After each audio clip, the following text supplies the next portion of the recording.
Morning. We'll now open the public hearings for the Senate Children and Family Law Committee. But before we begin, we have some great state representatives in attendance. Would you mind leading us in the pledge?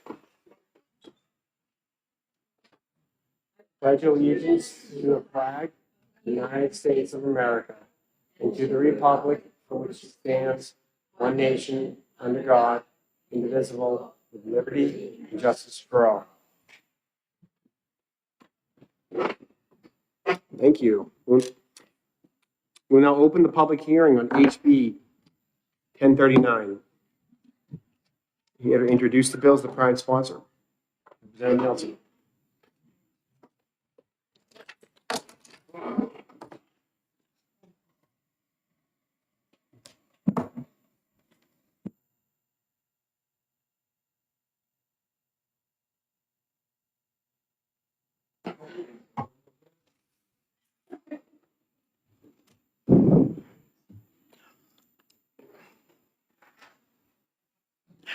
Good morning.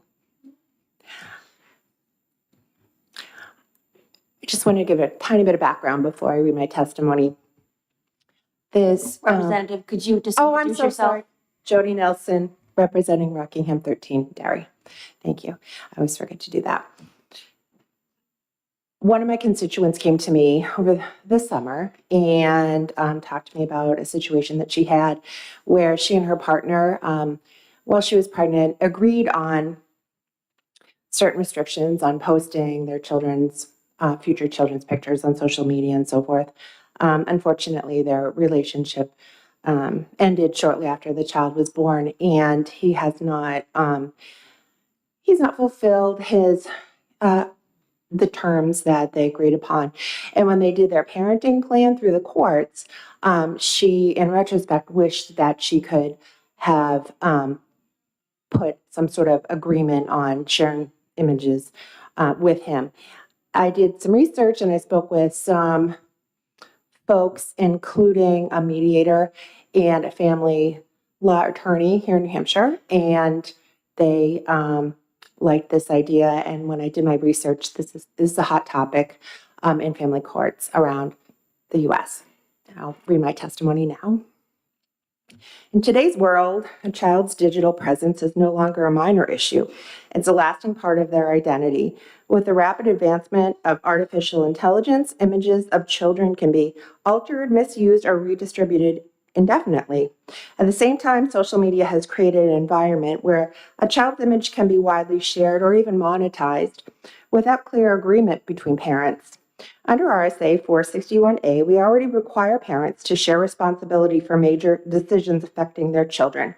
But one area that is increasingly generating significant dispute is the sharing of children's images on social media.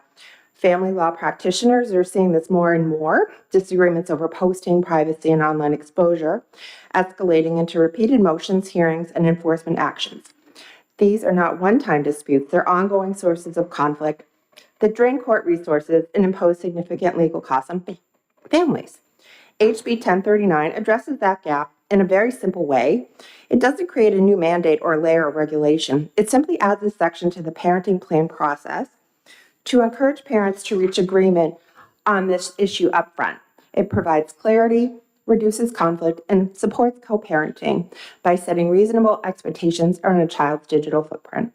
When expectations are clear from the beginning, parents are far less likely to return to court over the same issue again and again. This bill is not about adding complexity, it's about reducing it. It provides clarity where ambiguity currently fuels conflict, supports co-parenting, and helps families resolve issues outside the courtroom rather than through litigation. In doing so, it promotes judicial efficiency, reduces strain on our family court system, and saves families time, stress, and money. And for these reasons, I respectfully urge the committee to support HB 1039. Thank you. Thank you, Representative. One question. How would this work once the child has their own social media and just starts posting whatever at that point? So that was a question that was also asked. Thank you for the question. That was a question that's also asked in my committee in the House.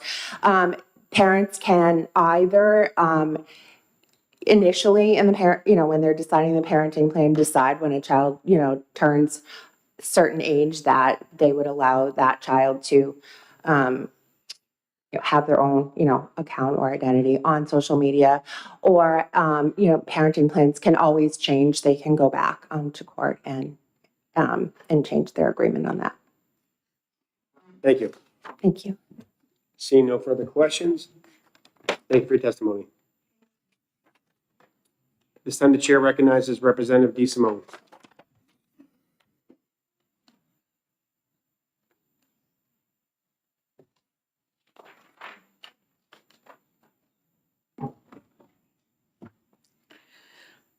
Good morning, Chairman and members of the committee. My name is Deborah DeSimone, Rockingham 18, Atkinson. I come before you today to discuss the fact that I've been involved on the periphery in many courtrooms, and I hear parents constantly using the fact that one parent will use an image of their child on social media against that parent and use it for litigation purposes. I believe that this bill, in allowing this issue to be put on parenting plans, will reduce the amount of litigation and the amount of negative interaction between the parents. It also saves the children from their image being used for nefarious purposes. So I hope that you will see how important this tiny change to parenting plans can really assist families and keep children safe. Thank you. Seeing no questions, thank you for your testimony. Thank you. Are there any members of the public who wish to speak on HB 1039? Seeing none, we'll now close the public hearing on HB 1039.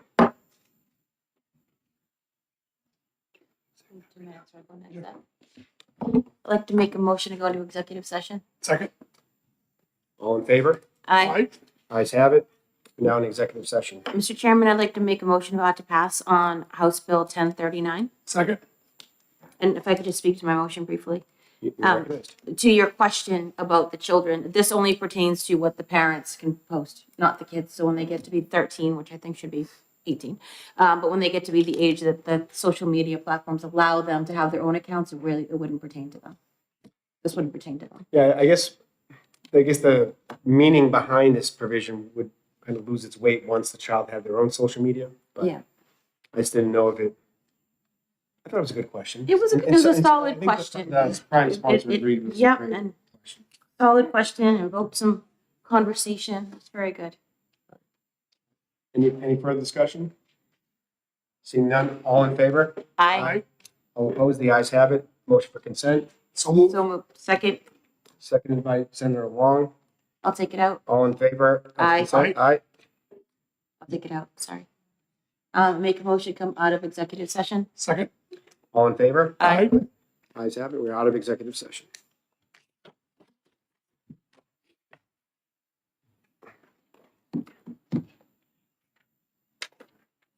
Not quite there. Too quick. Too quick today.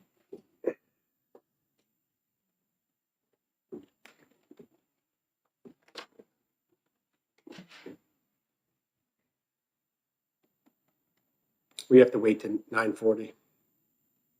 Oh, here we go.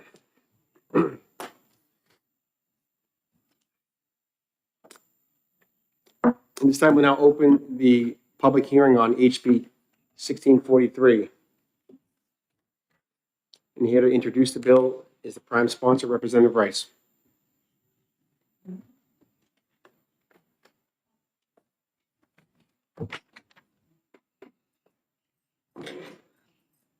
Thank you, Mr. Chairman and honorable members of the Children and Family Law Committee. HB 1643 is a state, for the record, I'm Representative Kim Rice. I represent Hudson and Litchfield. HB 1643 is a straightforward common sense reform that clarifies the proper role of the guardian ad litem GALs are intended to serve as a neutral investigators for the court, gathering facts, interviewing parties, and presenting information, not acting as the decision maker in a case. This bill simply removes the requirement that GALs include recommendations in their reports. Judges will still have full access to all the facts, and attorneys may still question GALs and ask for their opinion during testimony if needed. This ensures that decisions are based on a complete evidentiary record without undue weight being placed on a single written recommendation. It restores balance to the process and reinforces that GALs are one piece of the puzzle, not the final voice. For these reasons, I respectfully urge the committee to support HB 1643. Thank you. Senator Long? Thank you, Mr. Chairman. Hi, Representative Rice, how are good you? to see you. Good to see you. Oftentimes the court will ask a specific question to the GAL. We want to hire you, specifically for XYZ. So now they won't be able to, I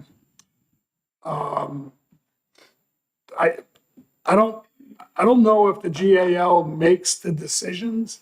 It's up to the court. They advise the judge, and the judge makes the decision. But I've seen often where GALs will, report on which parent should be the responsible, is more responsible in their opinion. But again, it's not them telling the court this. It's just, it's up to the judge to make that decision. So are we taking, in your opinion, do you think we're taking some decisions away from the judge? No, I don't. I think that the judge has the facts that the GAL is an investigative arm of the bench. He can read the report and come to his own conclusion without having the bias of a GAL. Because unfortunately, in cases that we've seen, this is a high conflict time. It's highly emotional. First impressions can come off wrong. And these are all human beings. So you can have bad blood right from the beginning and you just don't want that showing. You want just the facts for the judges. And I think that this also ensures that the judges read the entire investigative report, not just the bottom line. Okay, and follow up for me. This also pertains to CASA. I don't believe this pertains to It's CASA. just the hiring of a GAL. Yes, it's just the GAL in the family court cases that are pertaining to parenting time and things like that. Okay, thank you. Seeing no questions. Thank you for your testimony. Thank you very much.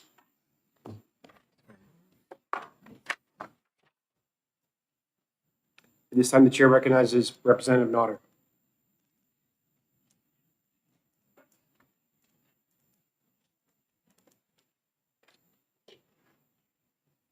Good morning, Mr. Chairman and members of the committee. For the record, I'm Representative Janine Nodder. I represent the town of Merrimack, Hillsborough 12.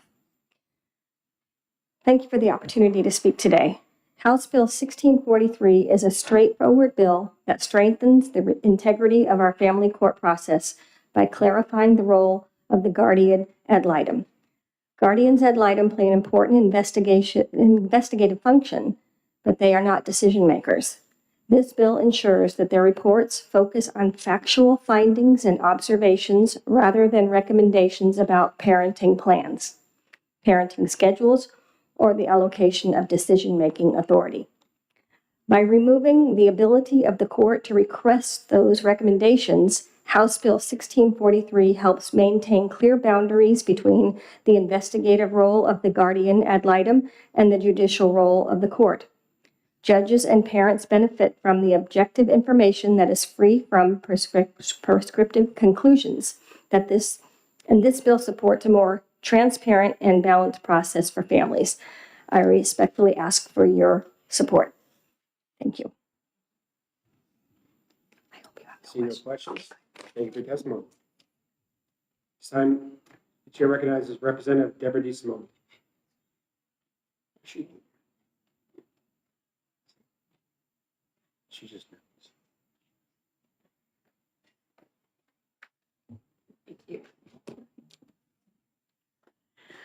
Thank you, and good morning again. Deborah DeSimone, Rockingham, 18 Atkinson. I come before you today to talk a little bit about the importance of this bill. I do serve on the Guardian Ad Litem Board. I am not testifying on their behalf at all. None of my comments are on the GAL Board's behalf. They are my own. They are my own opinion on how important this bill is. In serving on the board, I noticed the amount of intense, I'm having a brain cramp. Imagine that. The intense training that GALs receive. They are constantly reminded that they are not to be making a judicial decision, that they are not being trained in there to recommend anything to the judge. They are there to intervene between the children and the courts. It's very intimidating for a child, no matter what age, to have to go to court and sit before a judge with people in the audience and their parents in the audience. When a GAL visits the child, they are all very well trained on how to speak to the child and hear what the child's impression of life is. They write those facts down, they write down what on the report, and the report is handed in. If the judge from there on has a question from any of these GALs, the judge has a right to call that GAL into his chamber or as a witness and get the opinion, never the recommendation, the opinion of the GAL as to how a particular scenario happened. I think that we've come a long way with GALs. They used to give recommendations, they used to make decisions, and it just wasn't working. This bill will keep us moving forward and make things better for families. Thank you. Senator Long, you're recognized. Thank you, Mr. Chairman. So with respect to a GAL, the judge can call a GAL in and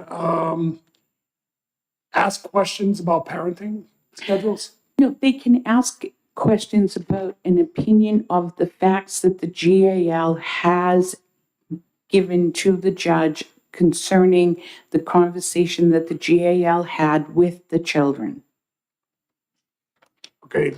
If it's in Specifically to a parenting schedule? An opinion? They can give the opinion, their opinion of the discussion that the GAL had with the children. They do not take sides on what parent should or should not be with the child. They're just giving their opinion. Just their opinion. And usually once the judge reads the facts, that's enough for the judge to make decisions based on the facts. Okay, thank you. Thank you. Seeing no questions, thank you for your testimony. Are there any members of the public who wish to speak in regards to HB 1643? Seeing none, we'll now close the public hearing on HB 1643. This time we'll now open the public hearing on HB 1565.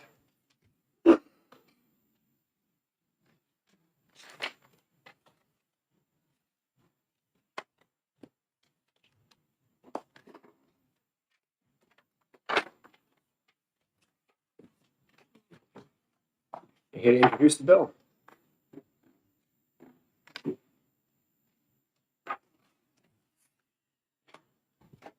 Thank you, Mr. Chairman. I come here before you today because these prime sponsor cannot be here today. He is ill.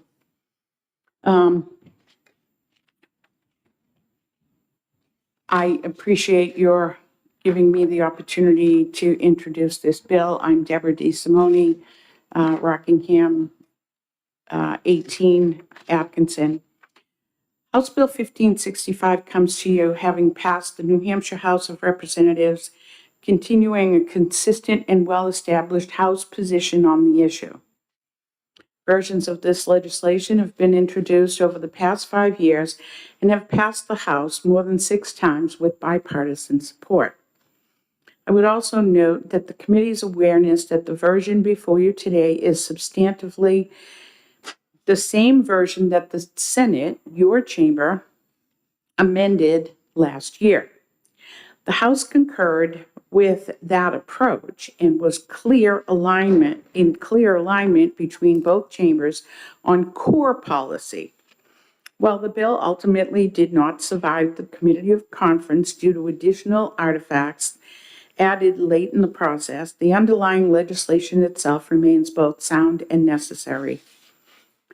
We return to you with that same Senate-vetted framework because the problem it addresses has not gone away. At its core, 1565 addresses the intentional misuse of Child Protective Services reporting system through knowingly, and I stress the word knowingly, false allegations. While New Hampshire law appropriately encourages and protects good faith reporting of suspected abuse or neglect, it currently lacks a meaningful deterrent for individuals who knowingly file false reports with the intent to cause harm. This intent to cause harm is usually not toward the child, it is toward the adult or parent. However, it does affect the child.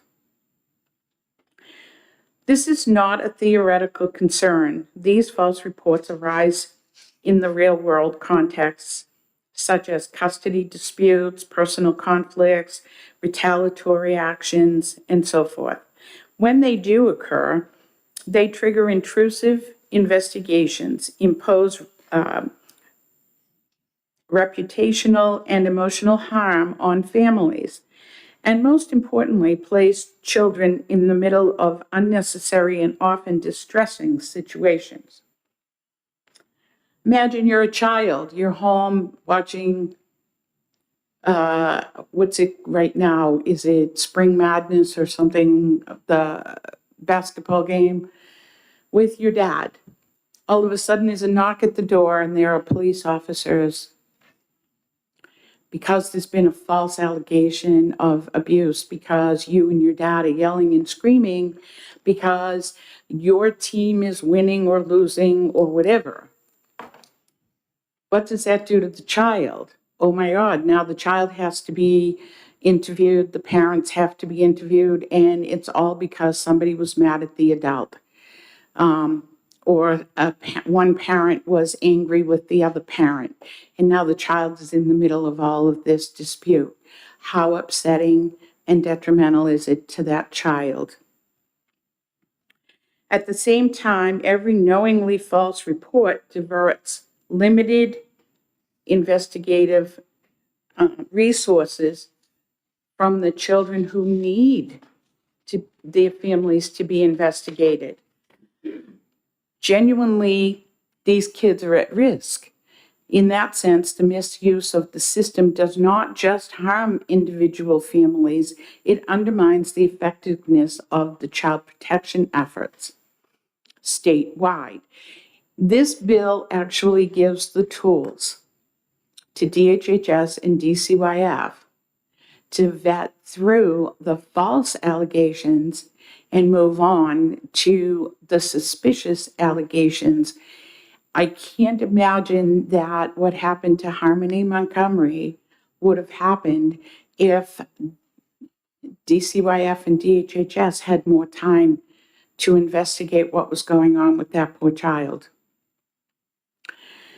1565 narrowly tailored to address the problem without discouraging legitimate reporting. Legitimate reporting is necessary. It helps the department be aware that children are being harmed.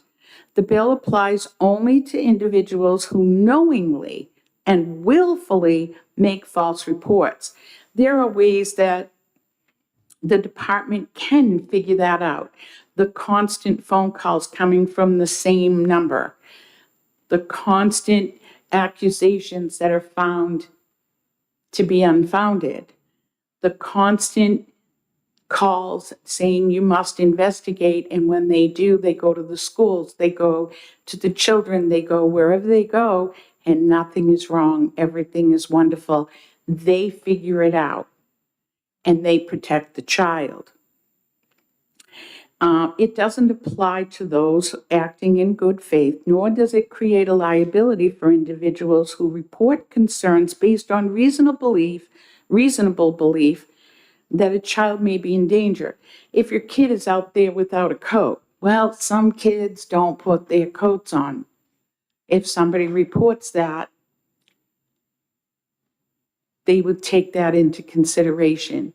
Some child who will run out the door with their sneakers in their hand running to the school bus. That's not child abuse, it's a child being continually late. It's not always the parent's fault. So these things go unfounded.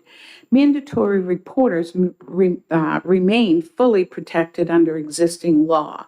We're all mandated reporters in this state. So some people may think that something's going wrong in the household, but it really isn't.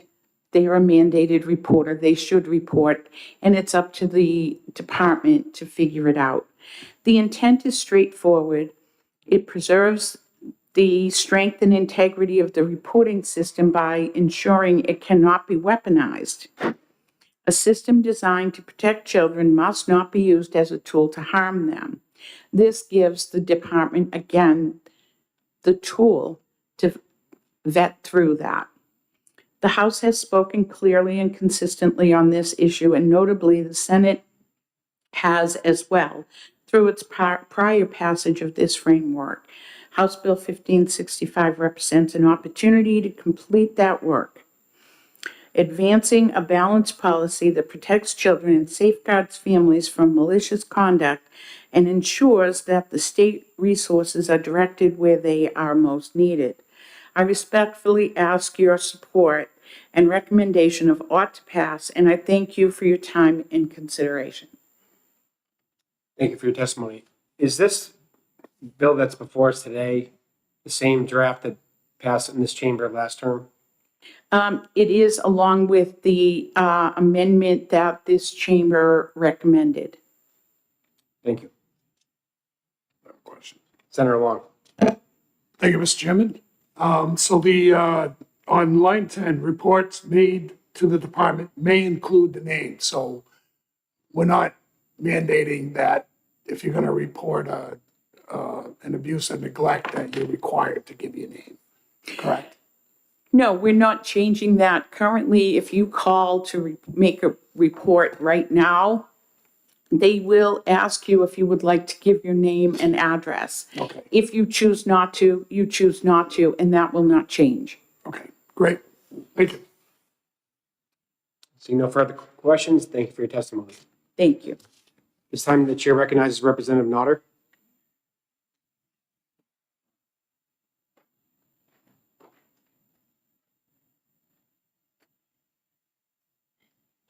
Good morning again, Mr. Chairman and members of the committee. I'm Janine Nodder, Town of Merrimack, Hillsborough 12. I'm a co-sponsor of House Bill 1565. I believe that this bill is an important step toward protecting both children and families. New Hampshire depends on accurate, good faith reporting to keep children safe, and nothing in this bill changes that. What it does address is the very real harm that occurs when someone knowingly files a false report out of malice or personal animosity. These situations might be rare, but when they happen, the consequences can be devastating. I once knew a family whose only offense was that they homeschooled their children and practiced their faith. A neighbor who disagreed with their choices made a false report, and the children were removed from the home. Although the report was unfounded, the trauma to that family was profound and long-lasting. House Bill 1565 ensures that individuals who intentionally misuse the reporting system can be held accountable, while preserving strong protections for anyone acting in responsibility and in good faith. This is a balanced, reasonable measure that protects the integrity of our child protection system and helps ensure that its resources remain focused on children who truly need help. Thank you. Seeing no questions, thank you for your testimony. Are there any members of the public present who wish to speak on HB 1565? Seeing none, we'll now close the public hearing on HB 1565. This time, we'll now open the public hearing on HB 1376. Is the prime sponsor present? I assume you want to speak it, Yes, please. so recognize me.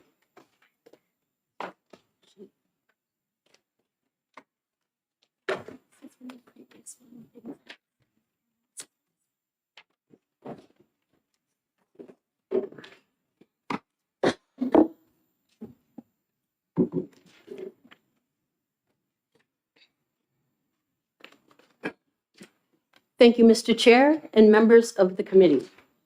For the record, my name is Lori Corzin. I represent Coos County District 7, and I'm here to introduce HB 1376. The goal of this bill is to safeguard the fundamental liberty interest of parents to make decisions concerning the care of their children. No parent in New Hampshire should ever be told to renounce or deny their deeply held beliefs in order to keep their child. While we all agree that true abuse must never be tolerated, across our country, we've watched parents lose custody or face child welfare investigations for simply holding convictions that differ from current trends in ideology. Let's be clear, disagreement is not abuse, and caution is not a crime. Across history and cultures, children have often, almost daily, disagree with their parents, even on important issues. But our legal system have never treated that disagreement by itself as grounds to separate a child from their family. HB 1376 does not change anything in our abuse statute. It does not deny care and dictates no family's beliefs. It simply ensures that responsible parents aren't labeled unfit for their values and that faith-based and traditional families aren't barred from fostering or adopting because of what they believe about biological reality. This bill would also bring New Hampshire into line with the new federal guidance from the Administration for Children and Families, which affirms that disagreement over medical choices is not abuse. Even the American Medical Association and the American Society of Plastic Surgeons now recommend that intervention in minors should be deferred to adulthood. If leading experts can question long-term outcomes, shouldn't parents have that same freedom without fear of losing their child? And I would be remiss if I didn't point out that an almost identical bill passed through the House and Senate in North Carolina, where Democrat Governor Josh Stein actually signed it into law. New Hampshire has always stood for freedom, faith, and family. Let's continue that legacy. Let's make clear that in New Hampshire, the family, not the state, is the first and best place for a child to be loved, guided, and protected. No parent should ever have to choose between their faith or deeply held beliefs in their child. Not here, not now, not ever. I respectfully ask the committee to vote ought to pass, and I will do my best to answer any questions. Thank you for taking my question. So in a hearing on the merits, would that issue be able to be raised at all? I mean, I understand maybe it can't be the sole reason for this, but it could be still used as evidence in the. So it could be used, but in and of itself, that this single issue does not make a parent unfit or abusive. If a parent truly kicks a child out of their house or something like that, the state can use that. But the belief of a parent should never dictate whether they're abusive or not. So just to clarify, standing alone, that can't be a basis for finding abuse. But if that's if that's the reason why perhaps the child was kicked out of the house by the parents, they could still make a finding of abuse Correct. in that circumstance. Correct. And that wouldn't be excluded from being presented before the court. No, just as it would be now, that would be abandonment or neglect. Thank you. Seeing no questions, thank you for your testimony. Thank you.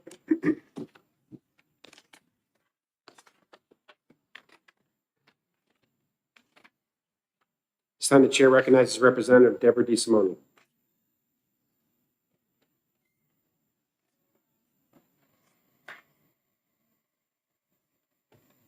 Is there another sign-up sheet? Is some people coming in after? Just remind me to check that sheet before we. Thank you, Mr. Chairman, for the final time today. Deborah DeSimone, Rockingham 18, Atkinson. I come to you today as a parent. I'm a heterosexual female, married for 53 years to a male. I have 3 children who are all heterosexual. And when I was raising my children, I thought about how would I handle it if one of my children were gay? How would I handle it if one of my children were bisexual? And what would I do if one of my children had gender dysphoria? And my answer to all 3 was, I don't know what in God's name I would do. Not understanding a person who believes that they are what they are doesn't make their belief wrong. It makes them believe that they are who they are. Not every parent can understand everything about that child. Parents are doing the best that they can do. If they kick their child out of the home and create a homeless situation, that, ladies and gentlemen, is abuse. If they do everything in their power to try to protect their child, that, ladies and gentlemen, is not abuse. Because they don't understand a child's belief in who they are, doesn't make you a bad parent. It makes you a parent who is trying to do the best that they can do for a child. I'll never forget the day that my cousin and I were talking, and she said to me, you know what? I'm gay, and I want you to know that. And I went, oh, okay. And she said, are you mad at me? And I said, no, I fear for you because I don't think the majority of society is accepting of people who are gay, people who have gender dysphoria, people who live a different lifestyle. I fear for you, but my daughter says that she's going to make me a t-shirt because I say all the time, if you're gay, that's okay. I respect your understanding of who you are. But not always does a parent understand how to help you live a healthy, productive life when you add something like that into your life. It's not a bad thing. It's usually a good thing. but parents should not be held as abusive parents because they don't understand. I thank you for your time. I could ask a question. Yes. On page 2, lines 1 through 15, it talks about circumstances where there's adoption, and it gets into about the department should not consider the issue of how the potential adopting parents want to raise that child or refer to that child. It also goes on to say that the department's not relieved of making a placement consistent with the best interest of the child. Just in a practical sense, I feel like if they were making that placement, it seems like there's a conflict on day one between the adopting parents and the child. How they would arrive at it's at the best interest of the child, which is assumed that they did. I don't know. I guess that section, is that part needed in this? I understand that the front part of the bill, but in the adoption section. Mhm. Well, again, it's a slippery slope when we get into it depends upon the age in which you adopt that child. If the child has reached an age where they are expressing their preferences, and the state is involved, the state and other agencies try to bring that child together with a family who understands what it's going to be like to raise that child to be a happy, productive adult. As a child who has not reached that age where they can state how they feel, it's a wait and see. So I think that the state and the courts are doing a great job bringing children together with families who understand their needs and understand how they should help these kids when they're older. Thank you. See no questions. Thank you for your testimony. Representative Bennett.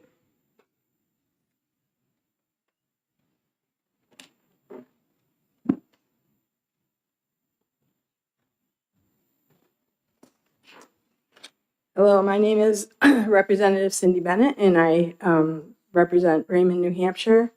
And thank you for allowing me to be here.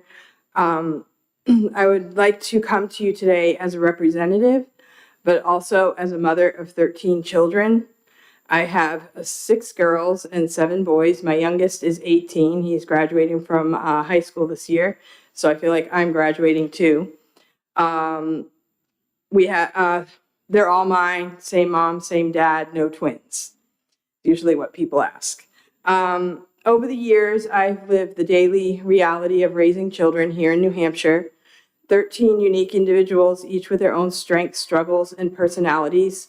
I've been there for the sleepless nights, the difficult decisions, the teaching, the guiding, the constant responsibility that does not pause or pass to anyone else. Parental rights are the foundation of a healthy society, and that foundation must remain intact. We live in a time where many different ideas about parenting are being discussed and promoted. The diversity of thought is part of a free society. But the presence of differing views should not come at the expense of traditional family values, which have long served as the backbone of our communities. Respect for different perspectives must include respect for parents who choose to raise their children according to those long-standing values. I stand here today asking you to protect the fundamental right of parents to raise their children according to their biological reality and their deeply held beliefs. We are not asking to exclude anyone here. We are asking not to be excluded. In a world that is becoming increasingly complex, children need consistency, truth, and guidance. Parents must be empowered not sidelined to provide that. As a mother of 13, I can tell you when parental rights are upheld, families thrive. And when families thrive, society itself is strengthened. I urge you to stand with parents, protect this foundation, and affirm our rightful role in raising our children. I support this bill because I want to maintain parental rights for them regarding their own children in this area of a child's natural born gender. Thank you. Thank you. Let me take right this. Representative Gordon.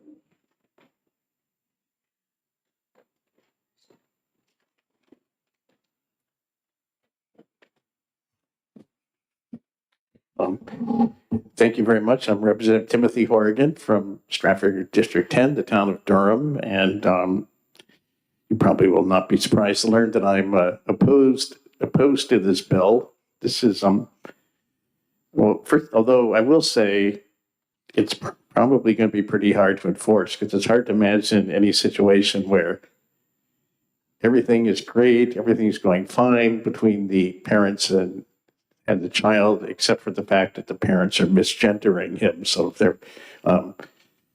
they're, regardless of what the so-called biological sex is, if a child identifies as a gender and the parents are insisting on identifying him or her as or them as the opposite gender, there's probably some pretty other serious issues in the family. So I don't think anybody's going to have their parental rights taken place just because of that, but although it does make it harder if you have all those whatever other issues are causing the family dysfunction, if they're also misgendering the child, the parents might try to use that as a defense to say that you're just doing it because I'm calling, because, Johnny thinks he's a girl, but I think he's a boy, or vice versa. So, but this is one of many bills that are trying to elevate biological sex above what's probably even more fundamental, which is your gender identity. So the identity that you know yourself to be. And it's probably not true for everyone, but most of us, most people know pretty instinctively that they're male or female. Well, sometimes for whatever reason, they live part of their life the opposite way. I know families where a child has transitioned. Although in these cases it was all during. Well, I know a case with child transitions. So no matter how progressive the parents may be, no matter how tolerant them, it's an extremely difficult thing to discover that this person you loved thought it was your son is now your daughter, or vice versa, is now non-binary person. I know that's probably an incredibly difficult thing that happens to families. And Chris said, so as you know, like trans people have families too. Their families have religious beliefs. Some of them belong to faith-based communities. So it's not just straight people, cis people who aren't transgender. Like, it's not just people like me who have families, belong to faith-based communities, and so forth. So I think this bill, should not be passed, or it would probably be unnecessary even if you amended it to change everything to biological sex to gender identity, which is probably like the even more fundamental issue for a person. But and then there's also, of course, the whole problem with defining what biological sex is, which this bill does not bother to do. And maybe that's just as well, because we've, here on the House side, we've been pushing through every bill that has anything to do with gender issues or biological issues, including some that were, unanimously turned down by the committee, and they've revived them on the floor. And some of them have definitions of biological sex, and none of them really work. The funniest example was one which would have defined any any woman who's had a hysterectomy because they don't have functioning ovarian tissue is one of the issues in that they would then become male after they had a hysterectomy, which is obviously false. So I would say, anyways, as I said, probably the best thing to do, just find this bill inexpedient to legislate or send it to interim study if that makes you feel better. And so let's move on and we should let people be who they know themselves to be, because most trans people, even if they wait till adulthood, they usually know. They usually know very early on what they are. And of course, that's also, as you probably know, not exactly the same thing as being gay. And most gay people also know who they are, just like I knew I was straight early on. So most gay people know who they are early on. In fact, in that case, often the other family members will know the young man or young woman who's gay long before they themselves have realized that they're gay. So thanks. I'd be happy to ask any questions if you have any, but thanks. Representative, thank you for your testimony. Yeah.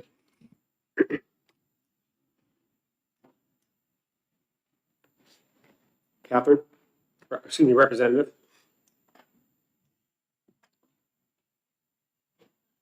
I was up way too early today. I apologize. Oh, yeah, me too. Thank you. I'm Representative Catherine Prudhomme O'Brien from Derry, and I really appreciate the opportunity to be here today and to discuss this. I obviously support this bill since I am one of the sponsors. Last year, I learned that Lydia and Heath Marvin of Woburn, Massachusetts lost their foster care license because they refused to sign a pledge affirming gender identity over biological sex. Although it happened in another state, it affected me personally, and it is why I co-sponsored this bill. As a teenager in foster care, Woburn was one of the towns my social worker searched for a placement so I could stay in my regional high school. My only concern at that time was safety. Foster youth evaluate adults differently than policymakers do. We ask one question: can I trust this person to protect me? If I had been placed in the home of a sincerely religious family motivated by their beliefs to care for children, I would have felt relief. I did not need ideological agreement. I needed peace, stability, and adults committed to my well-being. People willing to foster children are a rare and precious resource. We should not be turning them away lightly. HB 1376 is about protecting that resource while honoring the New Hampshire Constitution. Article 4 of our Bill of Rights protects the unalienable rights of conscience. Article 5 guarantees religious liberty. Article 6 affirms equality under the law. Article 22 protects free speech. And Article 2 recognizes that all government power is derived from the people and exists to serve for their protection and benefit. Together, these provisions create a clear principle. The state cannot compel belief as a condition of civic participation. Government may regulate conduct to protect children, but it cannot require caregivers to surrender conscience or affirm statements they believe to be false. That is compelled speech, and our Constitution does not permit ideological tests for public service. This protection applies to people motivated by faith and to those motivated by scientific concern. The science around medical treatment for gender dysphoria in minors remains unsettled, and reasonable adults can disagree in good faith. In an area of evolving evidence, the Constitution protects the right to question without fear of exclusion. Disagreement is not abuse. It is part of responsible guardianship. When the state narrows the pool of foster caregivers through ideological requirements, children pay the price. Fewer safe homes mean fewer options for youth in crisis. I have lived that life. I take this very personally. I speak as someone who once needed that safe home and never found it. I know how rare willing caregivers are. We should be expanding the circle of protection around vulnerable children, not shrinking it. HB 1376 affirms a simple constitutional truth. The state may not condition the care of children on compelled belief. Protecting freedom of conscience protects all children. In the United Kingdom, the Tavistock Child Gender and Identity Clinic closed its doors in 2023 after the Cass Review interim report showed, quote, staff feel under pressure to adopt an unquestioning affirmative approach that is at odds with the standard process of clinical assessment and diagnosis that they have been trained to take into account in all other clinical encounters. And America is beginning to revisit this issue as well. Earlier this month, last month, 22-year-old detransitioner Fox Varian was awarded $2 million in a lawsuit against New York doctors who performed a double mastectomy on her at the age of 16. A jury found that the psychologist and the surgeon liable for medical malpractice. On February 3rd, 2026, the American Society of Plastic Surgeons recommended, quote, all gender-related breast, chest, genital, and facial surgery be delayed until a patient is at least 19 years old, unquote, due to recent publications reporting a very low certainty of evidence regarding mental health outcomes and emerging concerns of long-term harms and the irreversible nature of surgical intervention. They were joined by the American Medical Association a few days later with a similar message. In this environment, of course, loving parents, guardians, and foster parents are right to be worried. It's up to us to protect them. For the sake of our children who need safe homes and for the integrity of our Constitution, I respectfully ask you to vote ought to pass on HB 1376. And yes, I'll take questions. Do my best on that.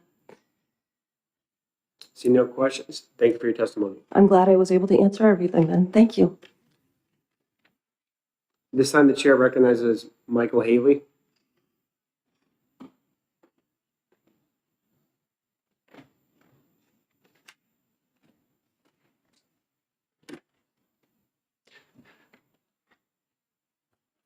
Good morning, Mr. Chair and committee members. My name is Michael Haley. I am from Derry, New Hampshire, and I am a staff attorney at GLBTQ Legal Advocates and Defenders, also known as GLAD Law. And I know that I'm ordinarily in front of you sort of in staunch opposition to a lot of bills, but today I actually found myself mostly in alignment with what I heard the sponsor say. Our organization does believe that parents who have different ideas about gender and sex can be loving families, can provide great homes. We do not support removing children from homes simply because of those disagreements. And so there are really only 2 points that I want to make here today. One is that I really looked very, very hard to find instances of this happening. And I believe in the House testimony, the sponsor said that this has not happened in New Hampshire yet. I looked for press reports, court documents. Obviously, people can say whatever they want in the press, but every time that I tracked down a court document explaining where parental rights had been removed over one of these cases, it ended up being very clearly not about different ideas about gender and sex. There was always something else going on. There was severe suicidality and multiple suicide attempts. There were failure to pay child support. There were children running away. There were allegations of physical abuse. So I just don't necessarily see the necessity of this bill and again, there's 340 million people in this country. I can't say this has never, ever happened ever, but I did conduct a lot of research just because I really want to know if this has ever happened, and I was not able to find an instance of it ever happening. The other thing that I wanted to bring up is just a couple of issues with the drafting, because what I heard the sponsor say, and again, I agree with this, is that if the only issue is that that parents have a different idea about gender and sex, they want to raise their children in a particular way, that I don't think is a reason to terminate parental rights. That's an extremely drastic thing to do, and that's not a decision that should be taken lightly. My biggest concern is with how the bill changes the definition of abused child, because it adds a section that says abused child shall not include a child who has been raised by their parent or guardian consistent with their biological sex. That's a very, very broad statement that excludes, so I mean, basically all children who are born male are raised as boys and all children who are born female are raised as girls. This carve out, I don't think this is the intent, but what it says is that all of those children by definition cannot be abused children. I don't think that was what the sponsor was trying to accomplish. And if you look in 196C, there is a similar carve out for neglected child, for raising, good faith efforts to raise children in accordance with religious beliefs. The language in that section does accomplish the type of thing that they're trying to accomplish here.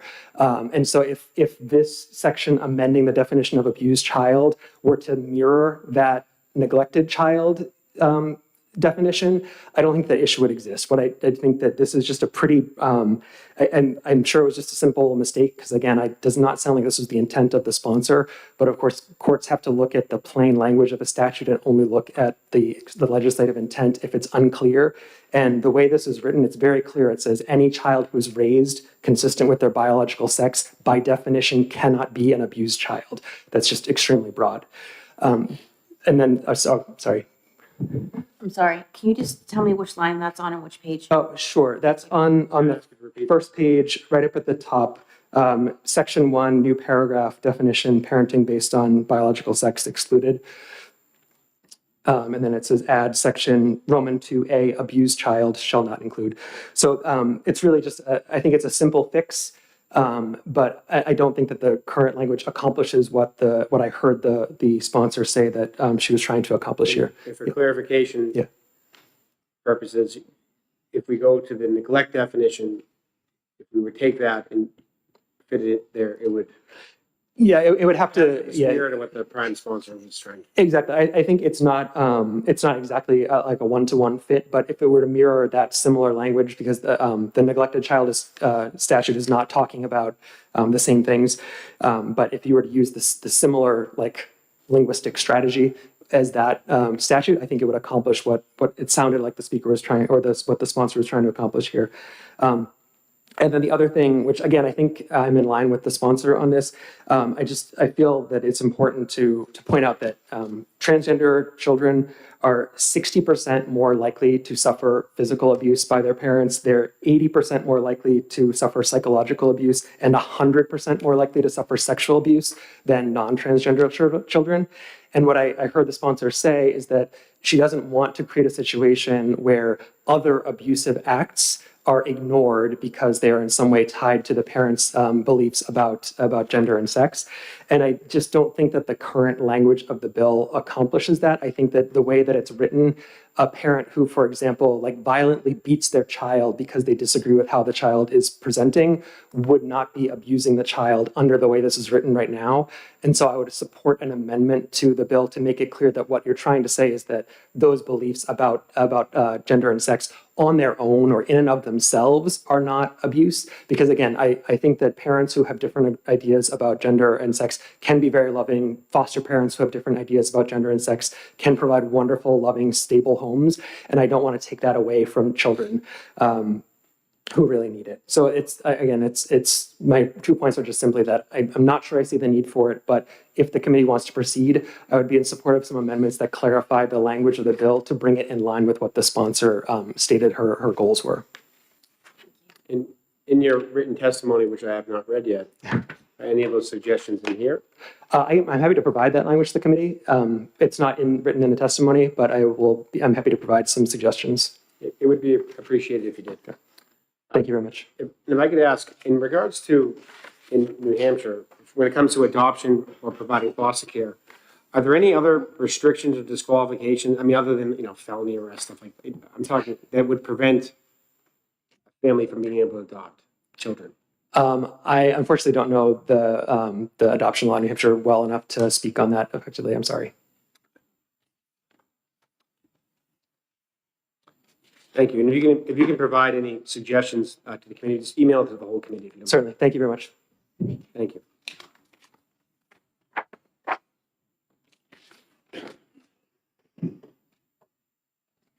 This time the chair recognizes Lance Kinzer.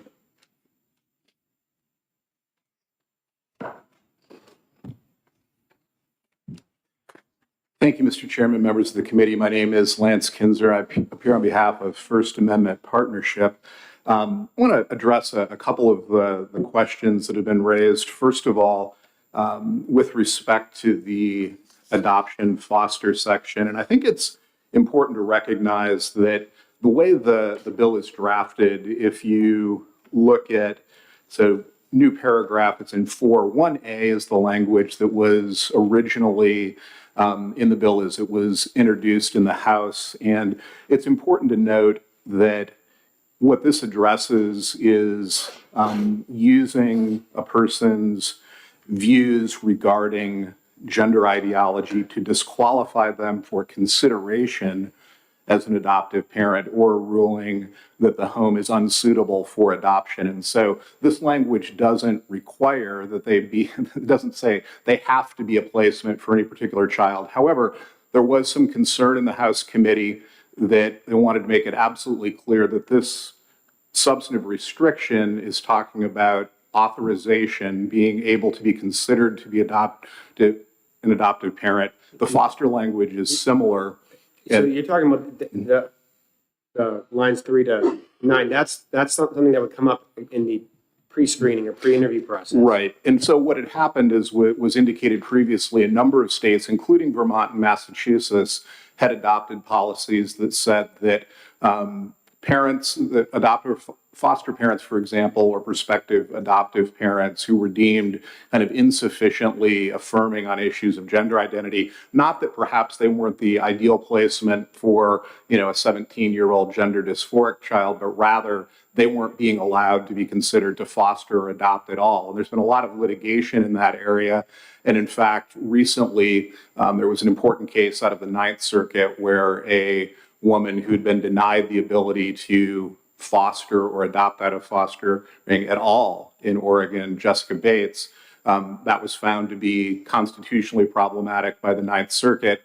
In the aftermath of that decision, plus some additional guidance that's come down from the federal government, Massachusetts and Vermont have now backed off on the policy that they were enforcing, although litigation in both of those states is still ongoing with respect to their prior action. But the clarity that I wanted to provide is that the substantive restriction is on saying that someone is disqualified from even being considered as an adoptive parent, or having it determined that their home is simply unsuitable as an adoptive home.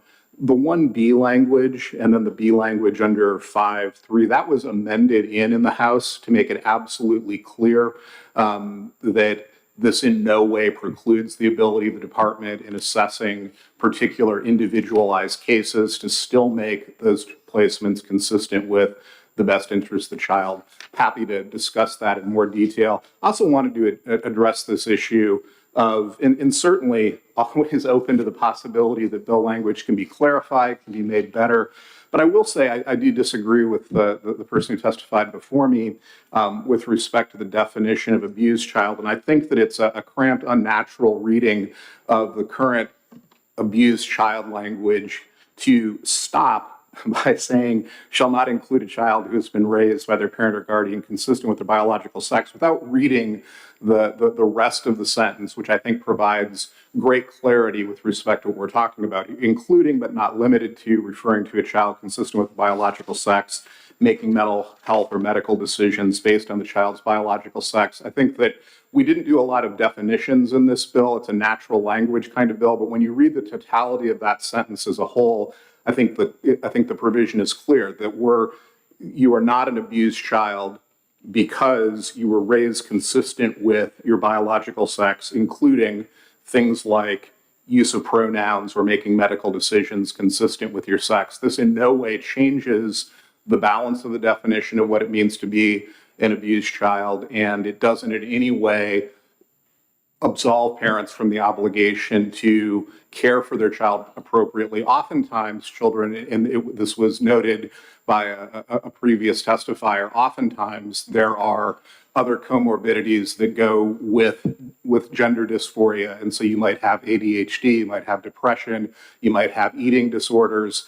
And not treating your child for eating disorder is not raising them consistent with their biological sex. That's a separate, distinct kind of action. And so while very open to looking at language, and I could talk to the sponsors about it, that anyone feels would be clarifying, I do think that the language as it's written now is clear and would communicate what I think the sponsors intend to communicate. What I wanted to, I'll close with this because I've taken quite a bit of time already, but I'll just note that even within the last 6 months, including within the last couple of weeks, the case law around parental rights has been strengthened dramatically. It's happened in a variety of contexts, but we had the Mahmoud decision last summer, and that was a free exercise case involving parental ability to have notice and opt out of curriculum. But but that decision, if you read the rationale for that decision, which went back to cases like Pierce v. Society of Sisters and Meyer v. Nebraska, strongly reaffirmed this notion of the right of parents to direct the fundamental raising and upbringing of their children. And New Hampshire recognized this same principle in a general way in Senate Bill 72 last year, when the General Court found that and reaffirms that parents have a fundamental right and responsibility to direct the upbringing, education, and care of their minor children. That principle was reaffirmed in just this month in Mirabelli, which was a case out of California, where again, that arose in a slightly different context, but the basic idea that withholding information from parents, not allowing parents to fully participate in decisions around their child's gender identity was unconstitutional. And so what I would just say is that clearly, if merely withholding information, the state merely withholding information from parents about gender identity issues related to their children is unconstitutional, which the U.S. Supreme Court has now said within the last couple of weeks, clearly removing children from the home or vacating parental rights based upon a similar kind of disagreement also has significant constitutional infirmities. So very happy to look at and discuss any tweaks in language to the bill, although we do strongly believe that read normally and not in a cramped fashion, the bill communicates what's intended. So I'd be happy to answer questions and appreciate the committee's time. If you don't mind, because the previous witness is an attorney who works in a law firm who handles litigation on this subject matter. Not to put him out of business, but perhaps if you guys were to talk now, it could save a lot of people. Yeah, and I'd be happy to exchange my contact information with him, and we could discuss language. Certainly, I'm very happy to do that. Sitting right there. Yeah. Just the thought. Seeing no questions, thank you for your testimony. Thank you, Mr. Chairman. This time the chair recognizes Alec Rogers.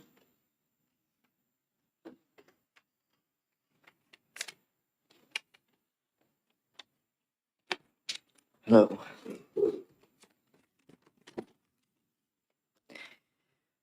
Forcing a child to live as their sex assigned at birth when you're fully aware of the distress it causes them is abuse. And yet, a lot of folks would like to victimize themselves, saying others are forcibly transitioning their children. And let me make this clear, no person is advocating for an 8-year-old to go on hormone replacement therapy for the purpose of gender transition. Nobody is doing that. Allowing a child access to adequate care for their age group is the best thing that you can do for your transgender child. 82% of transgender people have seriously considered suicide. 82%. That's from the National Institutes of Health. I'm going to be blunt. If your child is trans and you force them to live as their assigned gender at birth, if you are lucky, they will despise you and never speak to you or of you again. If you are unlucky, your child will take their life and you will not have a son or daughter at all. The emotional neglect and abuse that I faced at the hands of my father from when I was 12 to 18 caused me much harm. If I weren't lucky, I would not be speaking here today. I would be dead because my attempts on my own life would have worked. 6 years of refusing me my true self, of endless pleading for something, of sobbing before him with his face like stone, crying because other boys at school looked their age and I looked like a 12-year-old if I were lucky to be perceived as a boy at all.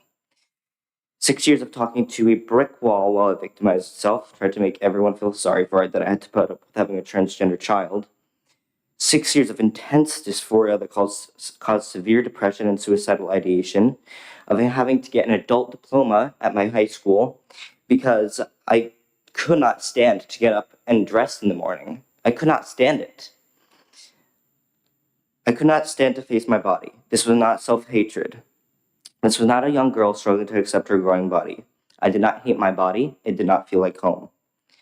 1 year and 1 day ago today, I was able to get top surgery, and I can say with ease that it saved my life. I did not mutilate my body 1 year and 1 day ago today. I did not mutilate my body on a sterile operation table, nor when I woke up afterwards, sobbing of relief and asking for my mother.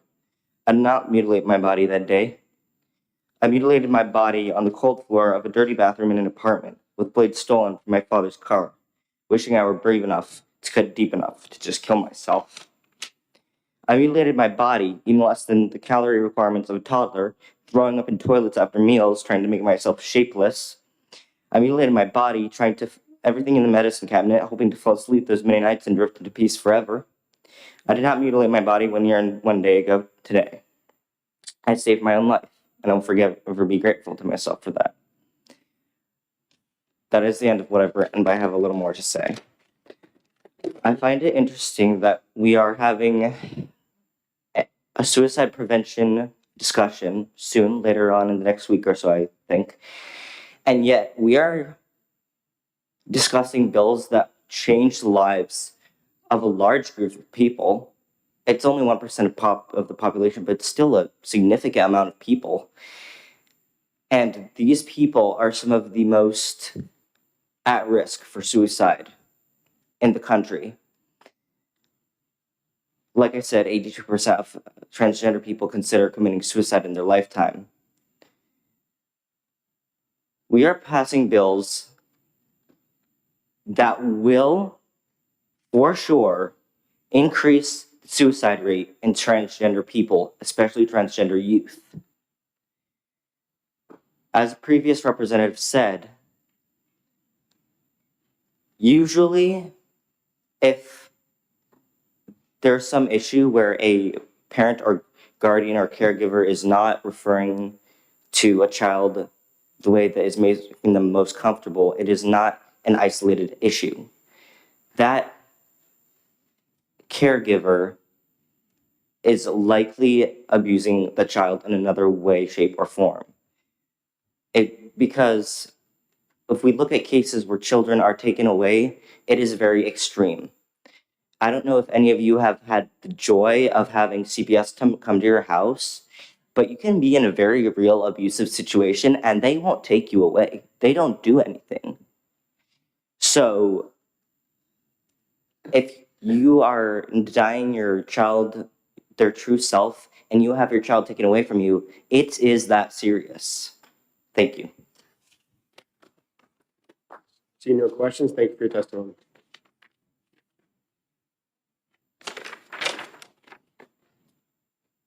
This time the chair recognizes Stephen Scare.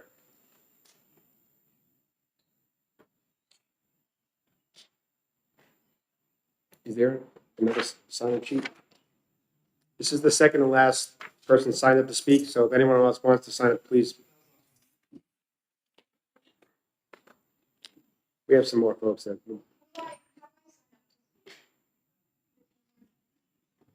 Well.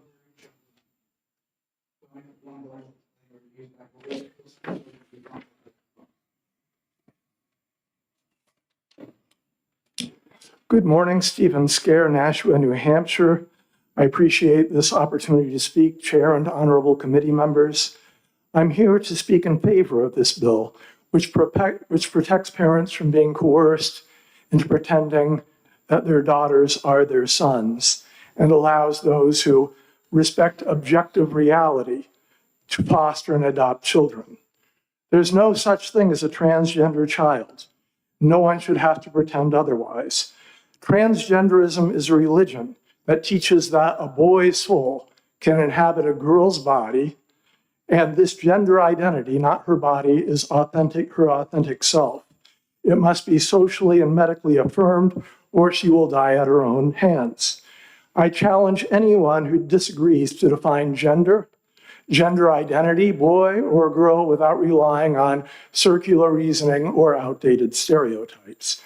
Yes, there are people with rare sexual development disorders or intersex conditions, but these have nothing to do with identities. Yes, there are young people who are uncomfortable with their bodies, but that discomfort doesn't make a boy a girl or a boy. It's true that many of the children who identify as transgender have suffered trauma, also autism, but there's cause and effect. A study of the world's largest pediatric gender clinic showed that 97% of kids identifying as transgender had another diagnosable condition like PTSD or autism. Regarding the suicide threat that's used to blackmail parents, in the Supreme Court, the attorney for the ACLU admitted that suicide among trans-identified children is rare, and that affirmation does nothing to relieve them. If you're interested, I can tell you how these numbers are created. They're measuring suicide attempts, but they aren't suicide attempts, they're self-reports of suicide attempts. For example, according to the CDC's Youth Risk Survey, 13% of all high school girls report that they've attempted suicide, but males actually complete suicide at 4 times the rate. Also keep in mind too, if you look at the social workers' websites from the National Association of Social Workers and the New Hampshire chapters, these are radical groups that actually believe that girls can be boys and boys can be girls and that they're saving children's lives. So we really need to protect children from people that really have a strong political and ideological belief. So again, I urge you to pass this bill, which protects children from a harmful and convoluted ideology.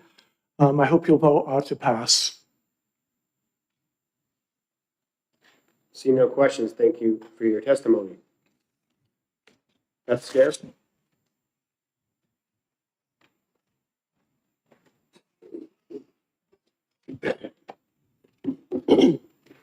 My name's Beth Scare, and I'm a grandmother from Nashua, and I'm here to support HB 1376.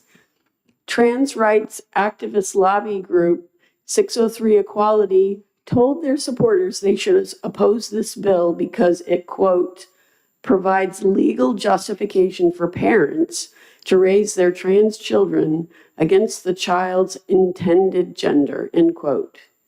That tells you everything you need to know about how important this bill is. They want a child to be taken away from his or her parents if the child falls under the sway of gender ideology and the parents don't go along with that nonsense. How evil is that?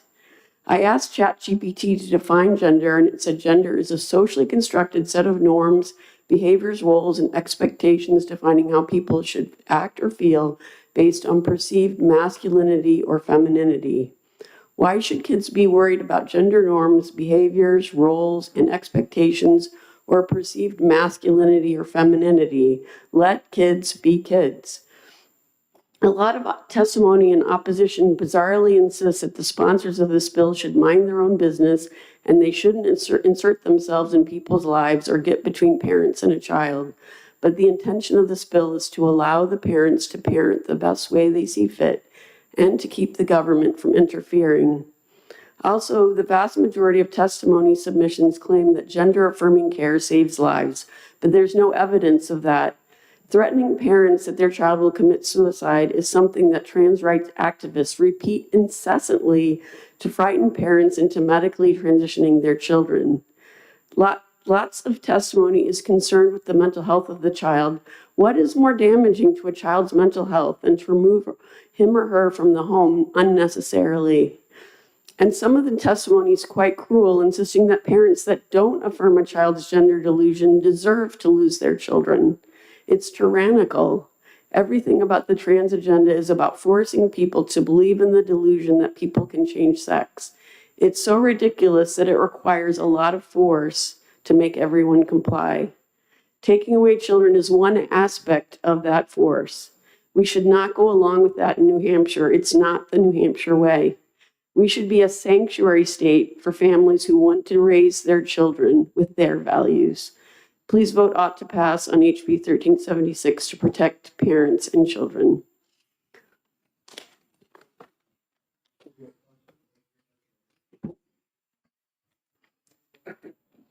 Macy.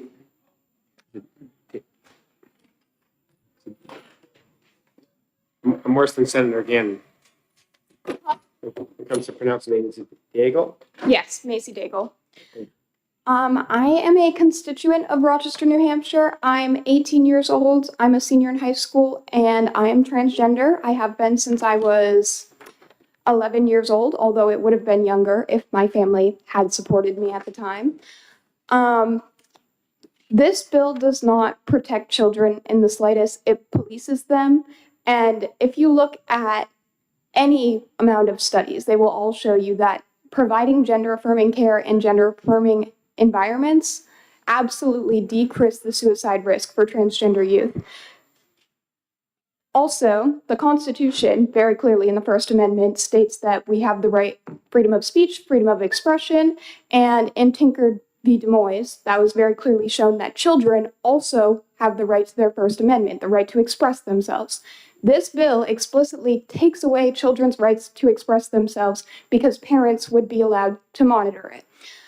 Many parents, many traditional valued parents, don't agree with that, but I'd also like to remind us that our country was built off of the freedom of religion.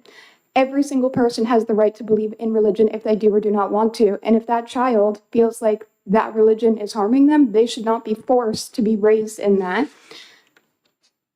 Also, as many of the other sponsors and representatives said, there are many other things that usually go into a hearing about abuse when there is a transgender child, because being denied access to care and environments leads to suicide attempts, leads to people running away. I can say that myself because I ran away from home. I used to be extremely suicidal and I used to self-harm as well. And literally within months of getting access to the care and when my family started actually trying to understand me, and that's what it is. You don't have to understand your child fully. You have to try. Because you should love your child unconditionally, no matter what, no matter how they feel. Our state motto is live free or die. How can we not be letting our children be who they want to be? Let the kids be kids, but we aren't letting the kids be themselves. That doesn't make much sense to me. So I strongly urge you to oppose this bill. It is proved by every single statistic that it would be harmful to trans children in our state. Thank you. Seeing no questions, thank you for your testimony. This time, the chair recognizes Representative Litchfield. This is the last person signed up to speak, so if there's anyone else, we'll just call you next. So you can speak after this. All right. Mr. Chair, members of the committee, for the record, my name is Representative Melissa Litchfield, and I represent the towns of Brentwood, Danville, and Fremont. This is a sensitive topic, and I want to begin with something we can all agree on. Every child deserves to be safe, supported, and cared for.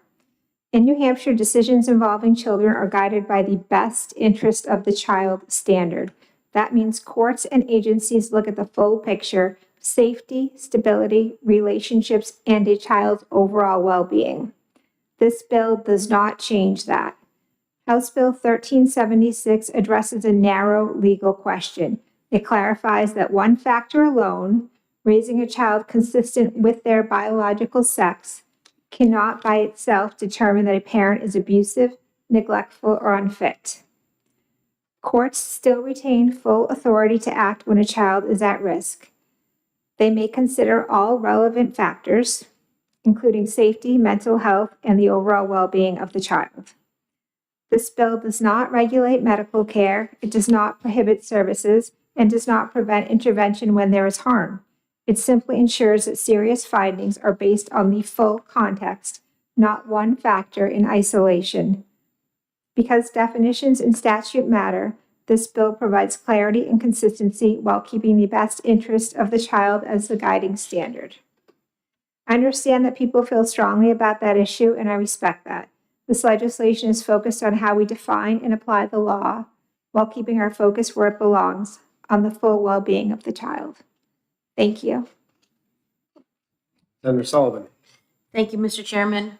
Thank you for taking my question, Representative. We've heard a lot about statistics today and suicide, which we want no child to ever feel that way or feel like that course of action is their only relief in life. But are you familiar with the study that came out from HHS not too long ago that actually stated that that there's a growing body of evidence pointing to significant risks, including irreversible harm such as infertility, while finding very weak evidence of the benefit, and that suicide ideation actually in transgender youth actually stemmed not from their body dysphoria, but from other factors such as depression and anxiety that they also carried? Thank you for the question, Senator. Yes, I am aware of that study. Thank you very much. Seeing no questions, thank you for your testimony. Is there at least one member of the public who wants to testify?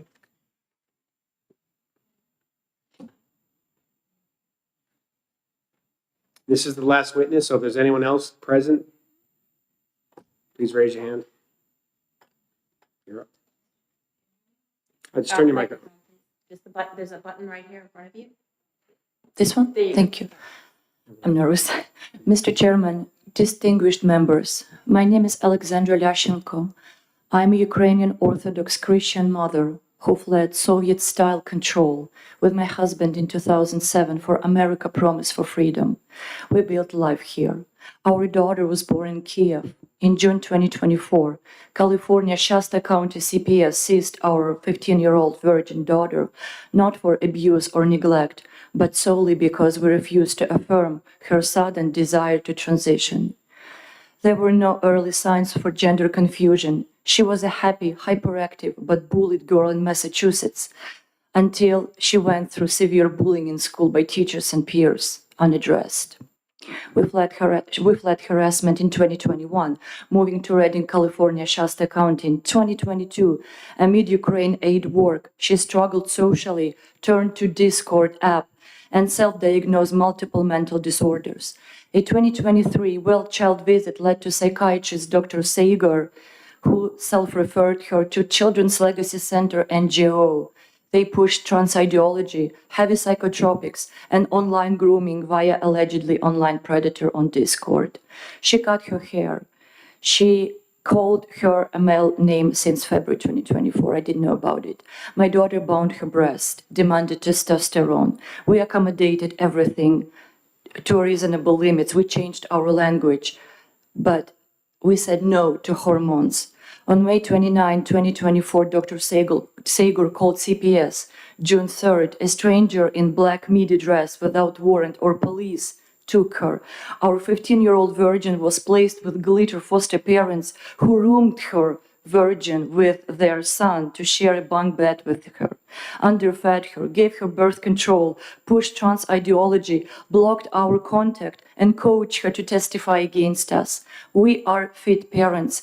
We secured expert care and spent $480,000 on lawyers and residential treatment, BNI treatment centers in South California.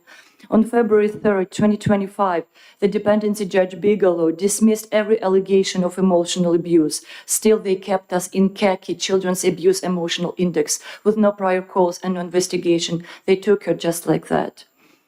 We were forced out of California. Our younger son misses his home.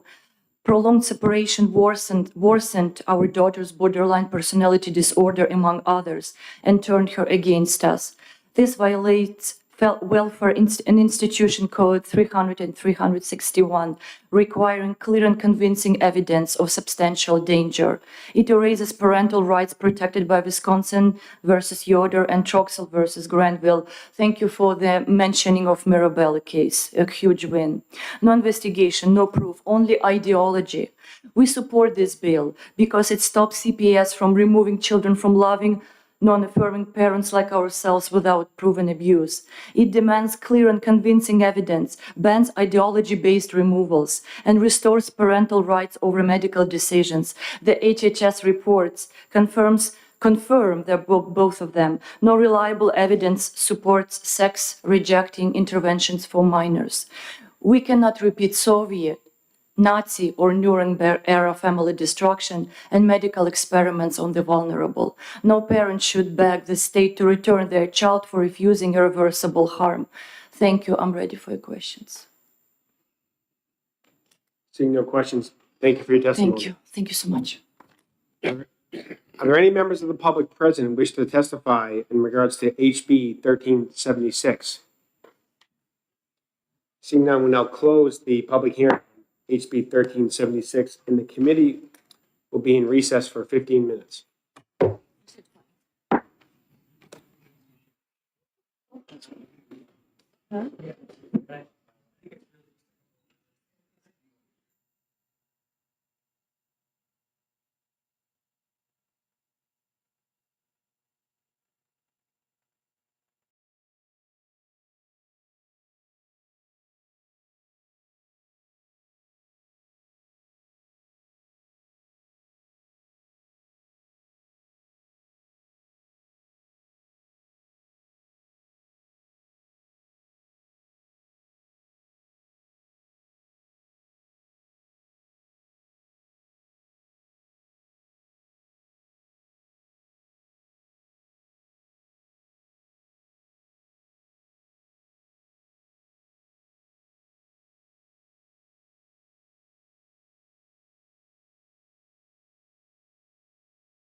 All right.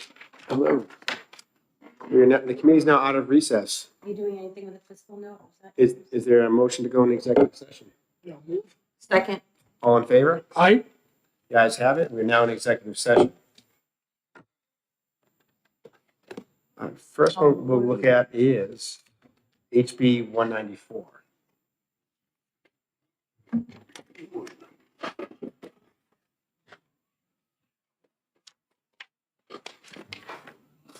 Now, I don't believe we'll meet again before our deadline for a House bill with a fiscal note, so I would. Yeah.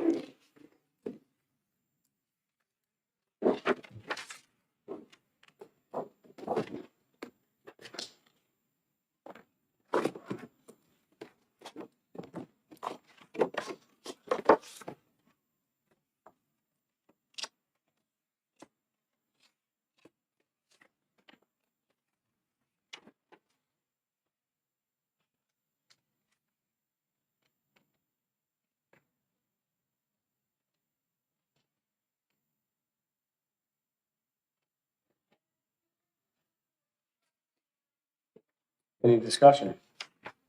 I'd like to make a motion about pass.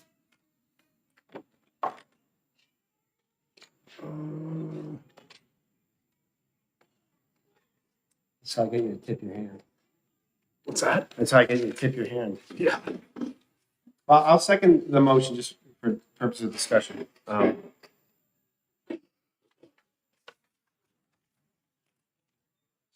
So this is already I don't think the policy is an issue yet. Just one thing to put in consideration if you're interfering with any custodial order in place, there's a contempt is a remedy. The problem with this, if it's going to be a misdemeanor, violation, felony, whatever you want to call it, that's technically a separate proceeding now, and you have a prosecutor involved. So I'm not saying that that should be the reason why we don't support this. I'm just saying I'm looking at the wrong version. I think it's just something to take into consideration. To me, if you're taking a child that you either don't have custody of, or it's not it's a court order allowing the other parent time, and you intentionally obstruct that and leave this, whatever it is you're doing. I mean, knowingly is easy to prove when there's an existing court order in place.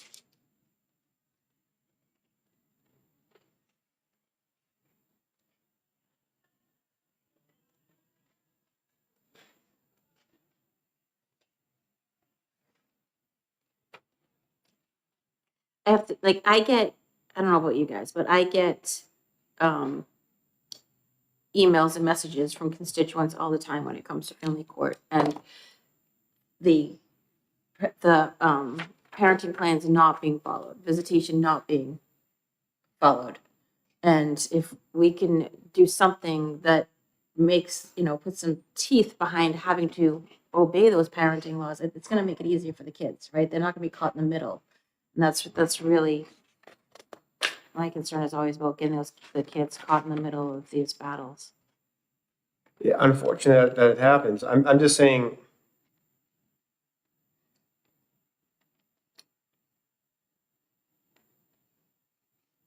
And they would have to do it intentionally, so it's not going to apply if someone's late, like running late. Right. Well, I mean, and that's drop off 10 o'clock. Right. Life happens, right? It's 10:15, so. I'm talking more about, they're supposed to have the child back on Monday, and they just say, I'm just not going to. Just decided that we're gonna hang out here for a couple more days, and then battles ensue. And if there's some teeth behind this, they might think The twice. first two offenses are a civil penalty. Mhm. So the serious teeth comes in on the third offense. Yeah, Right. So, gives them time to. well, look at it this way. A penalty is supposed to be a deterrent. I know that we get a lot of complaints about how the contempt process is going, so I don't think this is egregious to try this. So I don't have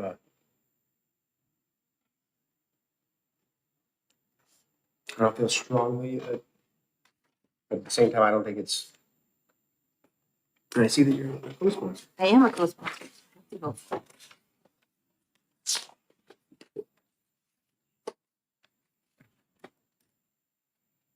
Which isn't true. Sometimes they change the bill so much by the time it gets to us that even though I'm a co-sponsor, I don't vote for it, but they did not in this case.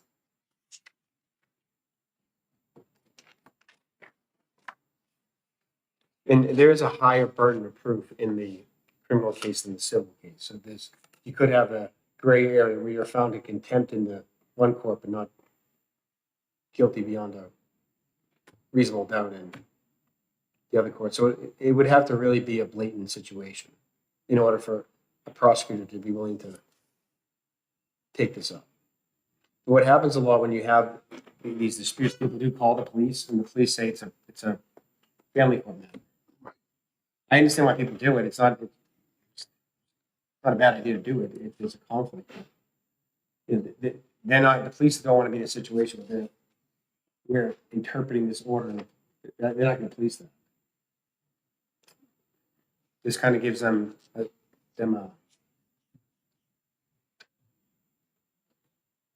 So does this address what you had mentioned? I'm supposed to bring them back Sunday night, and I'm not gonna bring them back till Tuesday morning. This addresses that issue? I don't see that. The intent to interfere with the lawful custody of a child. So they have the parenting, the custody agreement in place.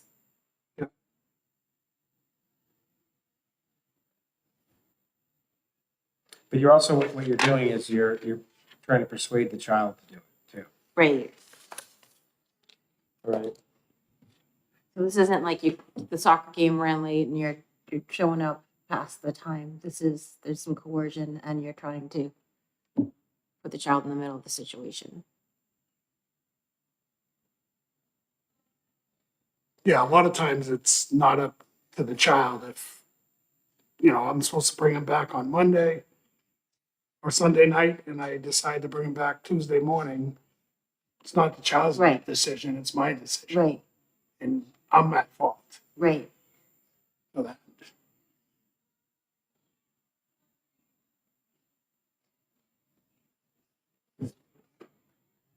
Any further discussion?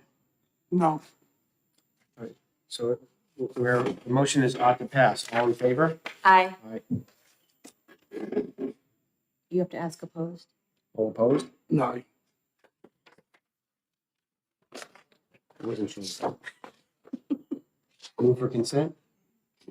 Um, You always can take it off. yeah, that's true. I don't find it. It gives us some time to move at the end. Okay. So motion for consent? So moved. Yes, second. All in favor? I Aye. You guys have it. Senator Sullivan, want to take it up? Sure. Next is.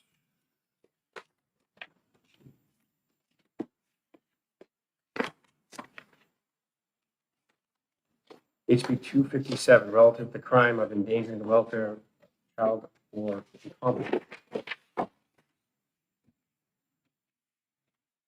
And before I recognize them for a motion, So this is the one that we had a lot of conversation on, back and forth about knowingly and purposely and recklessly. which are all defined in the law. So whenever it says any of those are vague, they're all defined in RSA. So,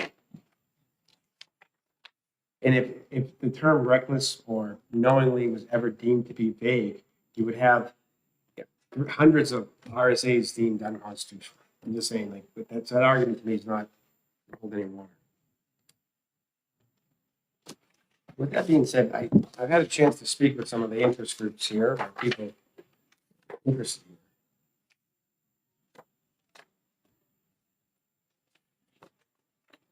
And I'm talking about the wrong bill. We are on HB 257. Yes, I follow your lead.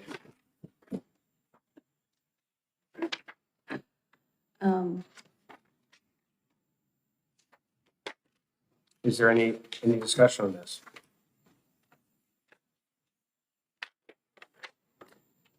So No, we were on the right one, sorry.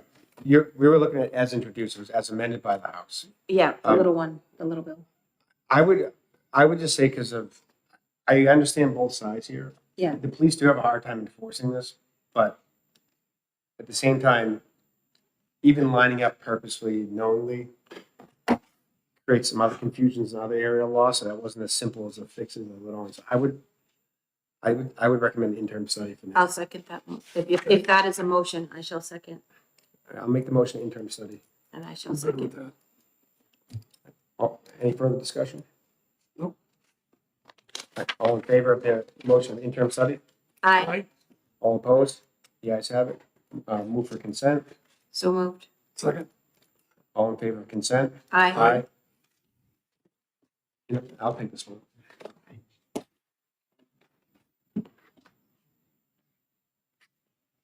Moving on to 1225.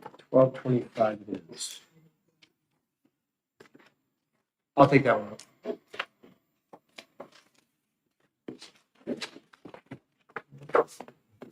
If I recall, This one was really confusing. I mean, What we doing? I think Representative Markel is a very smart man. His explanation. wasn't, like, what, they asked that this be interim studied? What number are we on? 1225?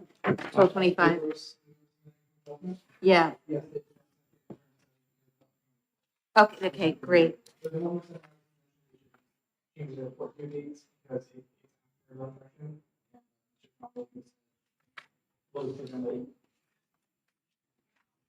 My recommendation was well received, I take it, but yeah. So I think that the prime sponsor, Representative Markel, has to be interim studied, so. That's good. All right, so I'll make a motion interim study. A second. Any further discussion? 1225. All right. So No, no. Oh, okay.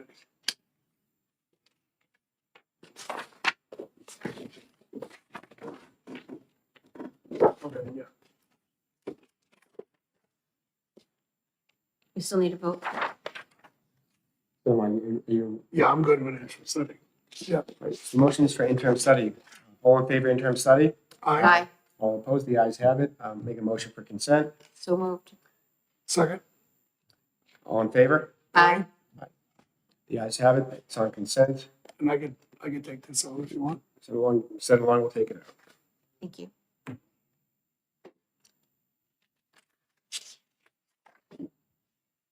I'm gonna skip over to 1228, 1229. That's the one where we'll get into that. Alimony. HB 1323, relative to parental alienation. Yes, sir. And there was an amendment that was, Right here. Your amendment, yes, that's amendment number 1091. 1091. 1319. I have 1091. That was only fixing a typographical error. Okay. I don't have that. Unless we did. What amendment we looking at? 1319? Yeah, okay. Okay. It would have went out yesterday. So, Yeah. Yes.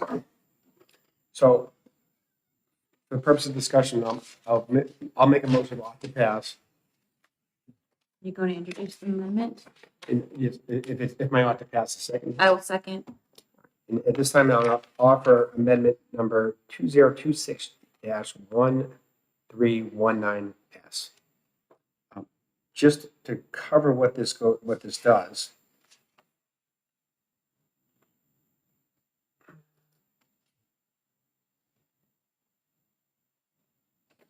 And let me just look at this. Replaces section 8. Yes, and there's one part in this amendment that was not done the way I want to do it.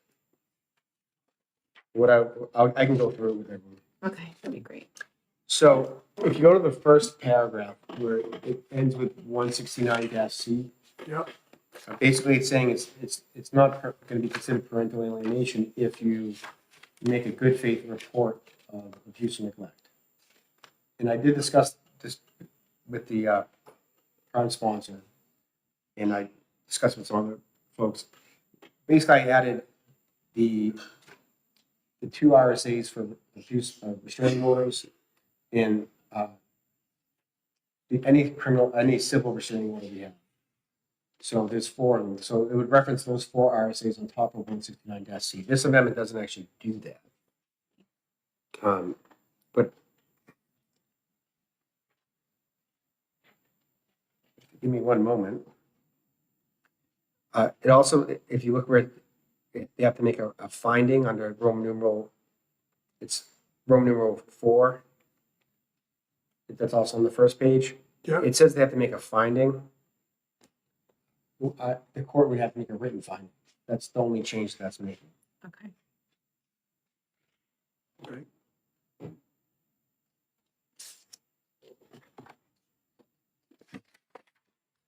And then there was a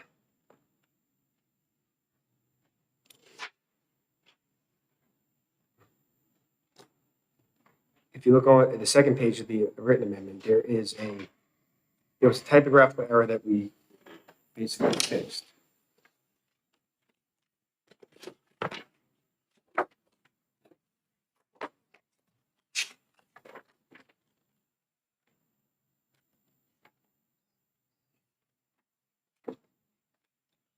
It was just a grammatical error.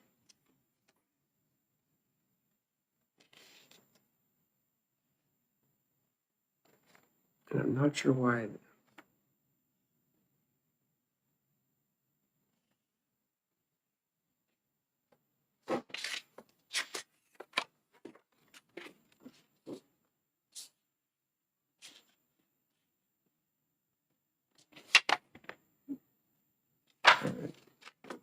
So if you give me one, can you see if Joshua's available? 'Cause he has everything that I have. He'll have all the RSAs, so we can just do that as a committee amendment.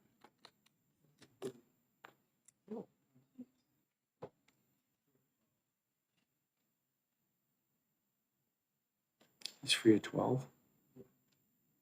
All right. How about, for the sake of time, how about I withdraw this? My aide will be available very shortly. Okay. So I gave him all the notes on this. So I'll withdraw the motion of Arthur Panis for now, and we'll move on to something else. Okay.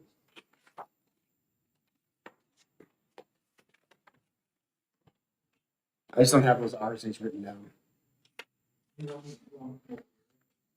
Yes, because he'll have the 4 RSAs, and we can do that as a committee amendment. We want to make sure those citations are cited correctly.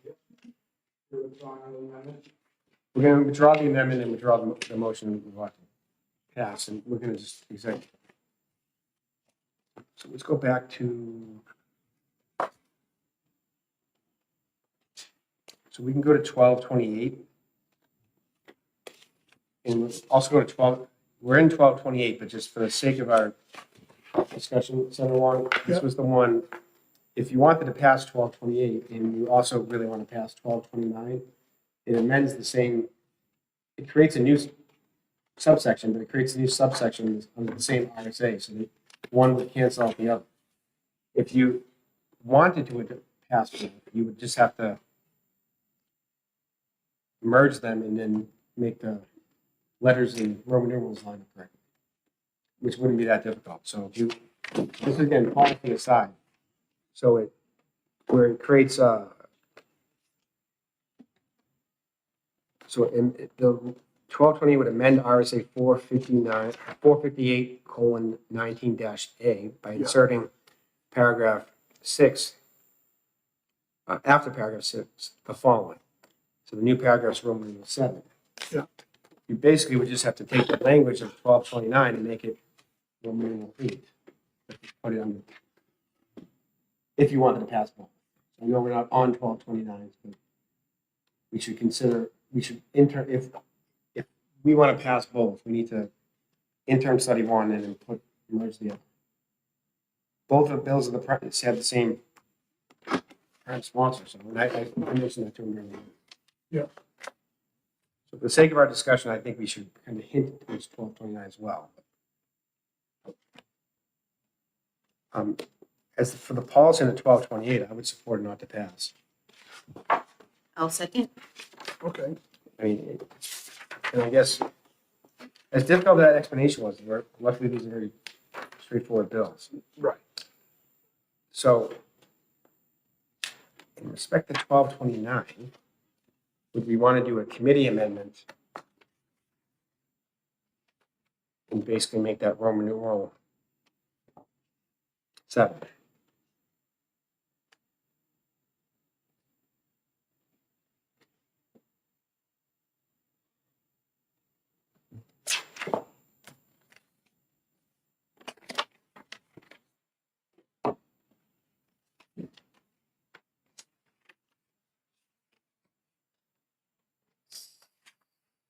So if I'm following, if I'm picking up what you're putting down, if we pass them both, the clerk would have the ability to do that anyway and number them correctly. Well, the problem is they're separate bills. Right, So but they work I'm that not, out I'm, for us. They have the ability to do that. Because what other bills are gonna come up that would be in those same, that might have to be renumbered as well? my understanding is because they're separate bills and one would supersede the other. I mean, we could always point it out, but I think it's just easier to just put one bill forward. If it's not, for whatever reason, then I don't think it's gonna. Basically, one would cancel out, and it's really the order in which to sign. All right, if you think it makes it easier. We're basically, so it's not the pass motion, so I'll offer a committee amendment, which is the exact language of what is 1229, Mm-hmm. except for you have to make Renumber it to that the- a Roman numeral 8 as opposed to Roman numeral 7. Does that make sense? Yep. I got you. All right, so 1228 will have what's 7 and 1229. Yes. Okay. But it'll be 8. Yep.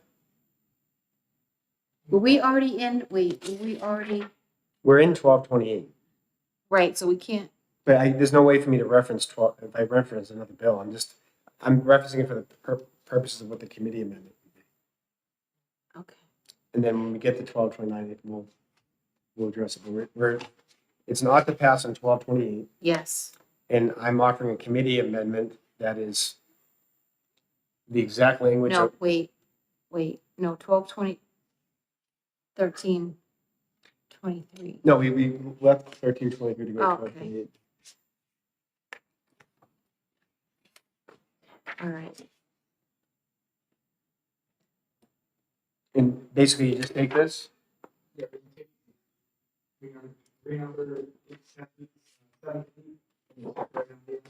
yeah, Yes. Is there a second to that motion for committee amendment? Yeah, I'll second that. Any further discussion? Or should we, no, all right, all in favor of adopting the committee amendment? Aye. Aye. All opposed? The ayes have it. So then it's a motion, I'll make a motion of ought to pass as amended, second, seconded by Senator Sullivan. Any further discussion? Nope. All in favor of ought to pass as amended? aye, All opposed? The ayes have it. I'll move for consent. so moved, Second. All in favor? Aye. aye, The ayes have it. all right, 323, I'll take that one out. We gotta do, we need a motion on, we now do 1229, so I'll make a motion for Okay. interim study. Second.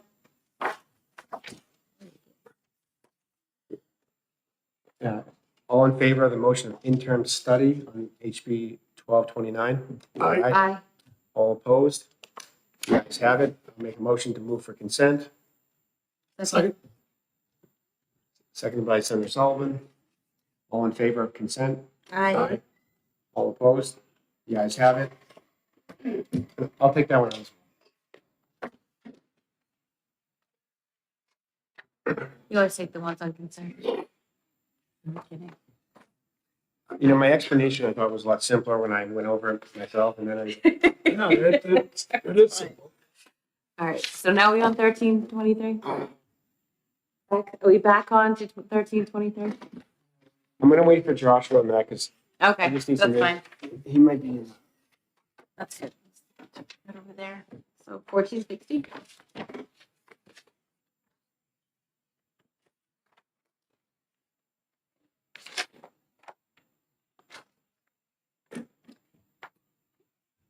But the bills we heard today, I think only one has a fiscal note, and that is 1565. Yep.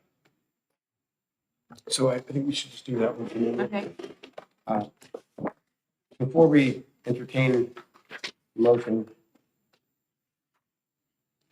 we had this exact, not this exact, we had a bill like this last year. I actually put a lot of time kind of rewriting it, and it unfortunately did not survive the committee of conference. We won't get into the details as to why, but it didn't make it. So in respect to the sponsor, I give him some credit for at least tailoring to what we passed last year. So I'll support a motion of ought to pass. I'll second.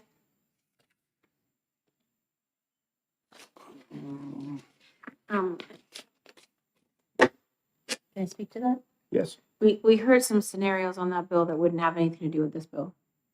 Like parents are, they're watching the game and it gets really loud and raucousy and the police are called. That would not be an intentional report as this is stated. That would just be someone was concerned, heard some noise and called the police. Intentional would be. Well, if they can only hear it and they can't see it, and that's what they report. I mean, that's not a knowingly. That's Right. not even a false statement. They're just Right. saying what they hear, and Right. that's how the department reacts to that. Is Right, exactly. And this is really, things that are done with the intention of putting in false. yes, False. but and also if you knowingly provide false information to someone else, and if that person has to then report it, that person who reports it is going to say, "Well, Yeah. this person told me this. I don't know. Do that info as you want." Right. So That person reporting it likely wouldn't be. I don't think would be in trouble. The person that's Yes, intentionally giving or knowingly giving them false information. I agree with That is the person that would be, I agree with that. and it would make it a misdemeanor. It's unclassified. I think that's what we went with. Yeah, I like the fact that it's still a May. You don't have to give your name and address. Yeah, And that my only concern is if that person, like the television was too loud, if that person previously had reported stuff, would they There'd be a start, pattern would they there, start thinking yeah. that there may be an intentional, this person just doesn't like. yeah. And that it's- would be a pattern that they'd be able to identify, right? But it's not what the department thinks. This would be a prosecution. So Right. You have a higher burden to prove that they're going to have to meet, and it has to. That's what I keep saying. To prove what someone else is thinking is not as easy as it sounds. Right. It's obvious. Right. So it would have to be something that they report that is blatantly false. Yeah, I think the scope of this is narrow enough that it's written to do what it intends to do without getting other people that are just have legitimate concerns getting caught in that trap. A knowingly false report, just hypothetical. I came across something where the person was accused of like stalking them in a parking lot. Now you can tell from when the police were dispatched when it would have happened. The person was 2.5 hours away. In their job, it has sensitive timestamps on what they do, so it wasn't even possible. Right. They could have been there. So you can make an argument that was a no. That's a police report, but that's a knowingly false situation. It was no getting around it. So, all right. So the motions ought to pass.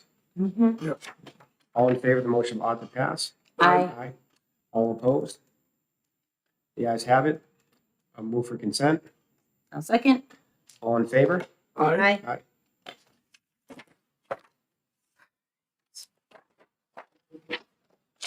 I'll take it. Sullivan's taking it out. And is that all that you wanted to do today? Well, we do have to get the, Okay, Joshua?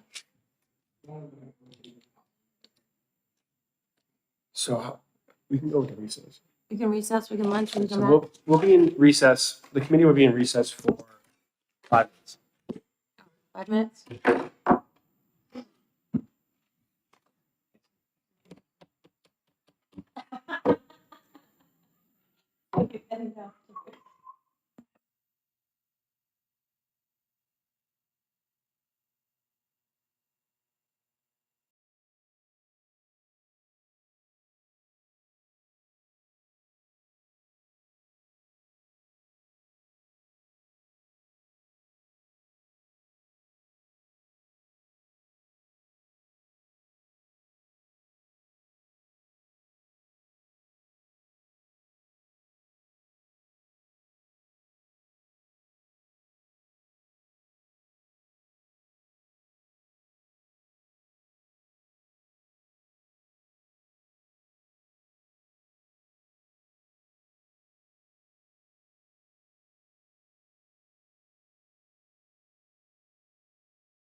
Into executive session? All in favor? Aye. All opposed? All right, so we're now back in executive session, so we'll go back to HB 1323. I'll make a motion of ought to pass. I'll second. And at this time, I'm going to have to offer a committee amendment. Now, just looking at the amendment that I was offering before, it's 1319. Yeah. If you look on lines 5 to 10 of that, right? It says parental alienation shall not include protective actions taken in good faith based on a reasonable belief of abuse or neglect under RSA 169-C. Yep. What I was going to add is RSA 458:16, which is a restraining order under the annulment, divorces, and separations. Yeah. RSA 461-A:10, which is a restraining order of parental rights and responsibilities. There is RSA 633:3-A, which is a civil protection order for stalking, and RSA 173-B, civil protection order for domestic violence.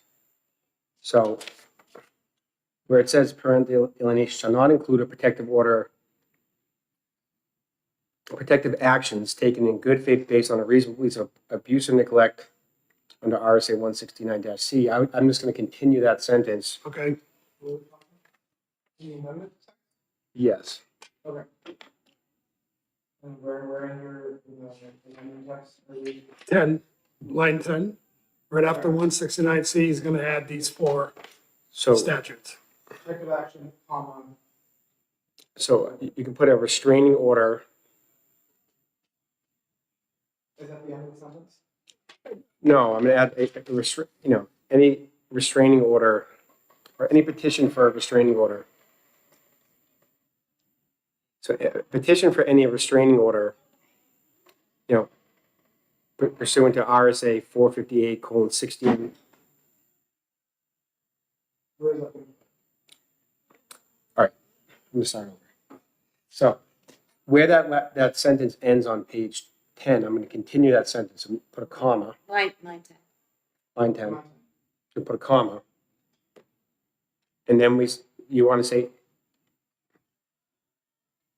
a petition for a restraining order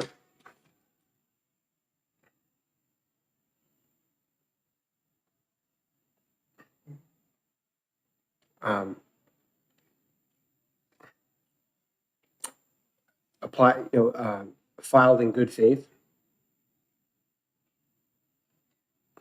pursuant to RSA 458:16 or RSA 461-A:10. 461-A:10. -A:10.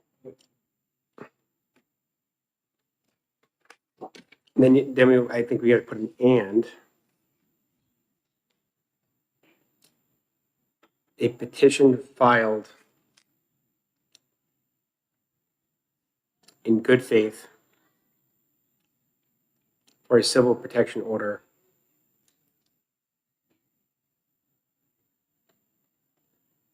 pursuant to RSA 633:3-A or RSA 173-B. B. And if that comes out a little choppy, I'll likely correct it with the floor amendment, but that's. All right, perfect. And And just to clarify, 458-16 and 461-810, those are restraining orders. So we're just referencing the RSA. Do you did you intend to say and or? A petition or ours, a restraint order filed in good faith pursuant to RSA 16 or RSA 461-8:10. It should be an or, not an and. Okay, or. And the rationale for not allowing it under 169C, I think would apply to all of these. So I don't see why they wouldn't be included. Yep. Yes, sir, you got all that? And then otherwise, the rest of this will. To modify this amendment to pass the committee amendment, including the section starting at the end of 110. Yes.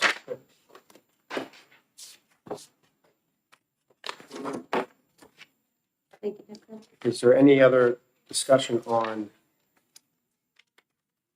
the committee amendment? Nope. So the motion is to adopt the committee amendment. Is there a second? There is. I'll second it. Okay. So all in favor of adopting the committee amendment? Aye. Aye. The ayes have it. So now the motion is ought to pass as amended. That was good. So is there any discussion on the motion ought to pass as amended?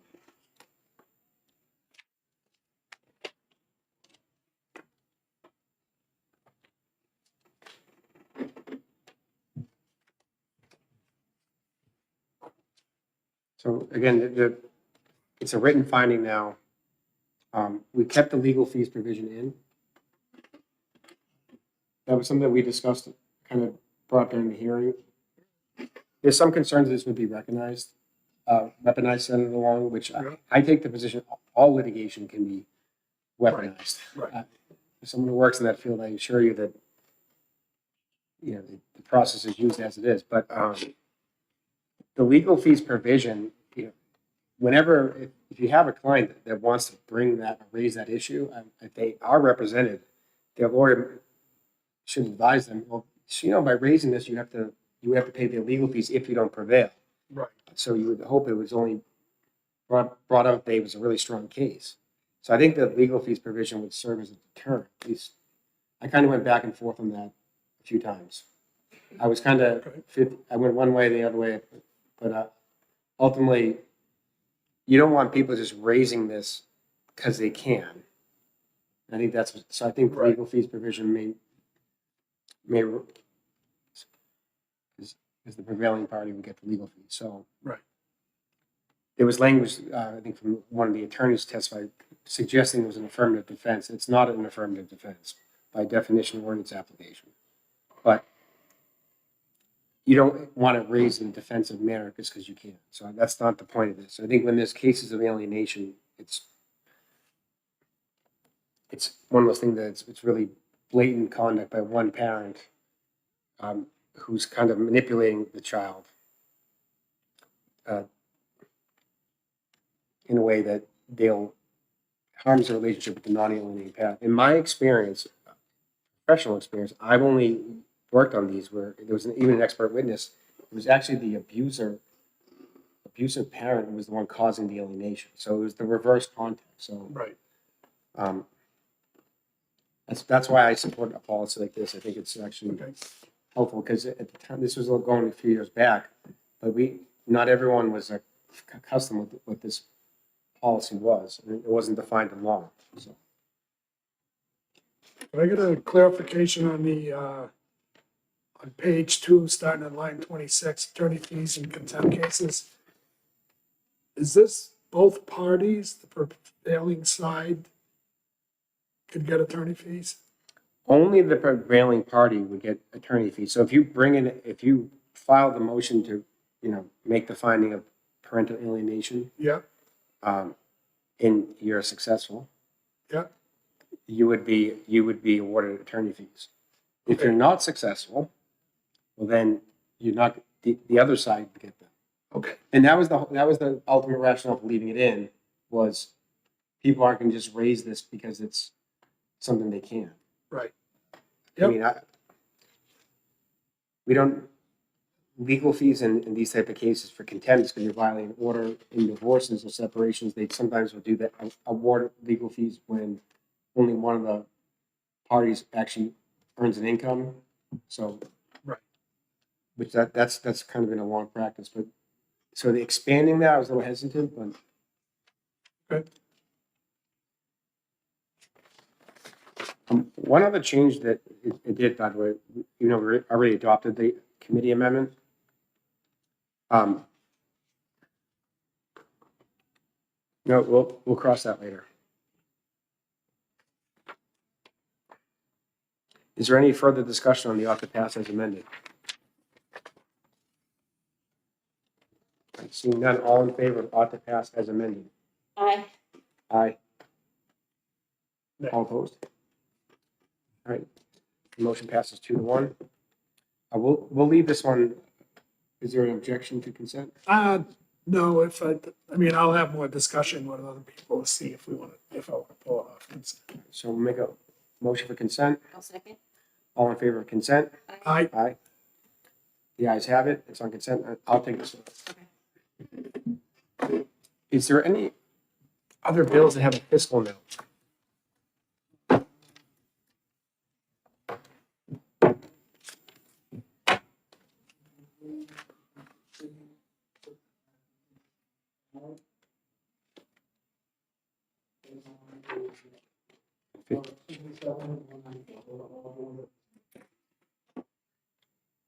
So we've we've exact all those. Yeah, any that still need to be exact? All right, and so along, I know, because we can't talk outside this room, is there any bills that we heard today that you wish to discuss? Just an open conversation. Yeah, 1376. I just think that,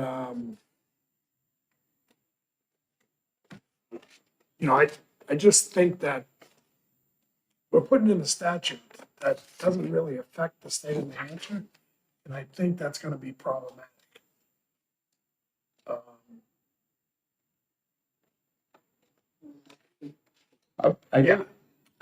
I think if, I want to see the language that the attorney who testified.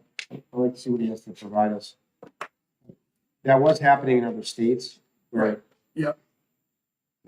So, yeah, and So, if we see it happening in other states, and I know often we don't want to put in laws that aren't pertaining to us, but if we don't act on it and that child is hurt because of it, then that's too late. That we've damaged that child forever. So I would rather act, because we're seeing it in other states, act proactively and protect the children and the family. But I would like to see the language he has, because, I'm not saying I agree with I'm his open to that. interpretation. Let's just see what he provides us. There's no fiscal note on this. We're not up against the clock with that. Anything on the HB 1643? That was the Guardian ad litem reports.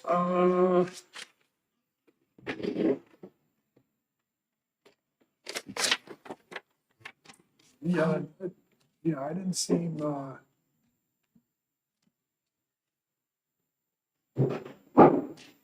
yeah, the only issue I have is crossing out unless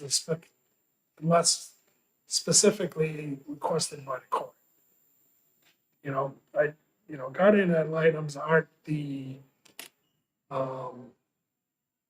don't have the decision-making responsibility. They don't have that now. They just advise they advise the judge. I mean, they could say it's their recommendation that party X receives,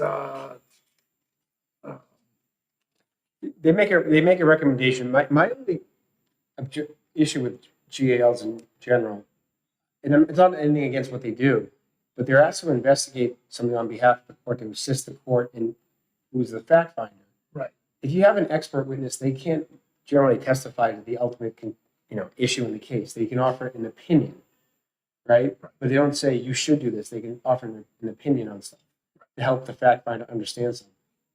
So when the GL makes a recommendation on custodial matters, parenting time, all that stuff, what it does, it just means one of the two parties is not going to be very happy with that GAL's recommendation. But then when you're trying to come to an agreement, they're always putting that on, using that as a negotiation. Well, the GAL said this. Well, yes, and it doesn't. I'm not criticizing what they do, but it does create some friction sometimes behind the scenes, because I'll know in my professional capacity, my client will not want to speak to that GAL ever again. Right. So, I understand the logic. So if they didn't make that recommendation, ultimately, if they should be looking for facts related to help the judge make that. Whether the judge, and I've had judges not follow the recommendation. Yeah. So If I'm I not sure may, if the recommendation is actually helpful. It's the information they gather for the court is, I think, the most important part as a neutral party. that language, unless specifically requested by the court that is crossed out, is the entirety of the bill. The bill is just crossing out that language. The rest of it is already in law. Yeah, I think it's helpful to the judge to get some specifics asked. If he's hearing from both sides and he doesn't get the sense from both sides, I'm going to get a GAL to answer specifically what their determination is after they speak to everybody. And again, it's just they're advised. They're advising them that. Yeah. By the time you have your trials, sometimes it can be a year and a half after the report was drafted. So they make a recommendation, and I'm just saying when it's being used as a tactic, it's a stale report. It doesn't mean that what their investigation uncovered during that time, those facts are not irrelevant. Right. It's just their opinion often isn't always relevant at the time of a case on the merits. I mean, but keep in mind, that's not all the time. Sometimes it's actually helpful. Sometimes they actually help. They recommend a joint parenting schedule 50. So they actually sometimes help mediate it too. So they're not always causing problems like I'm suggesting. Right. It's just, Well, these are hostile situations. I know of a case right now where it's grandparents looking for adoption of a 4-year-old. And the judge asked the GAL to specifically interview everybody and give the recommendation because he was listening to both sides and he couldn't get which side was, being open and honest. So, this would stop that. And I think that would be, well, we'll hold it. We'll hold it for the time being. And So in that statute of law, it says the role of the guardian ad litem shall be to gather information to assist the court in determining the best interests of the child. So that remains. They can still gather all the information, but it really isn't their responsibility to make these determinations. That's on the judge. Right. So that's all that does. It takes out their responsibility in making that determination for the judge, which is the judge's responsibility. so what I'm hearing is you've seen JL reports that said, I believe that party X should get full responsibility of the child. I did speak with the sponsor of this bill before she put it in, and yes, that's the impetus for this bill.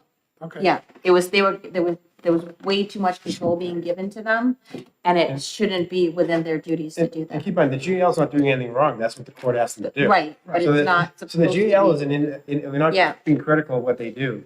They're being asked, but I think when they're given the order by the court of what to investigate, right? What they're investigating should weigh or have influence on ultimately. Yeah, and this still lets them investigate and gather that data and deliver it to the judge, and then the judge makes the determination. But we'll hold it. There's some interested parties here, I'm sure, hearing us talk. Right. I mean, is there anything else that No. all of our fiscal notes have been acted on? Yeah.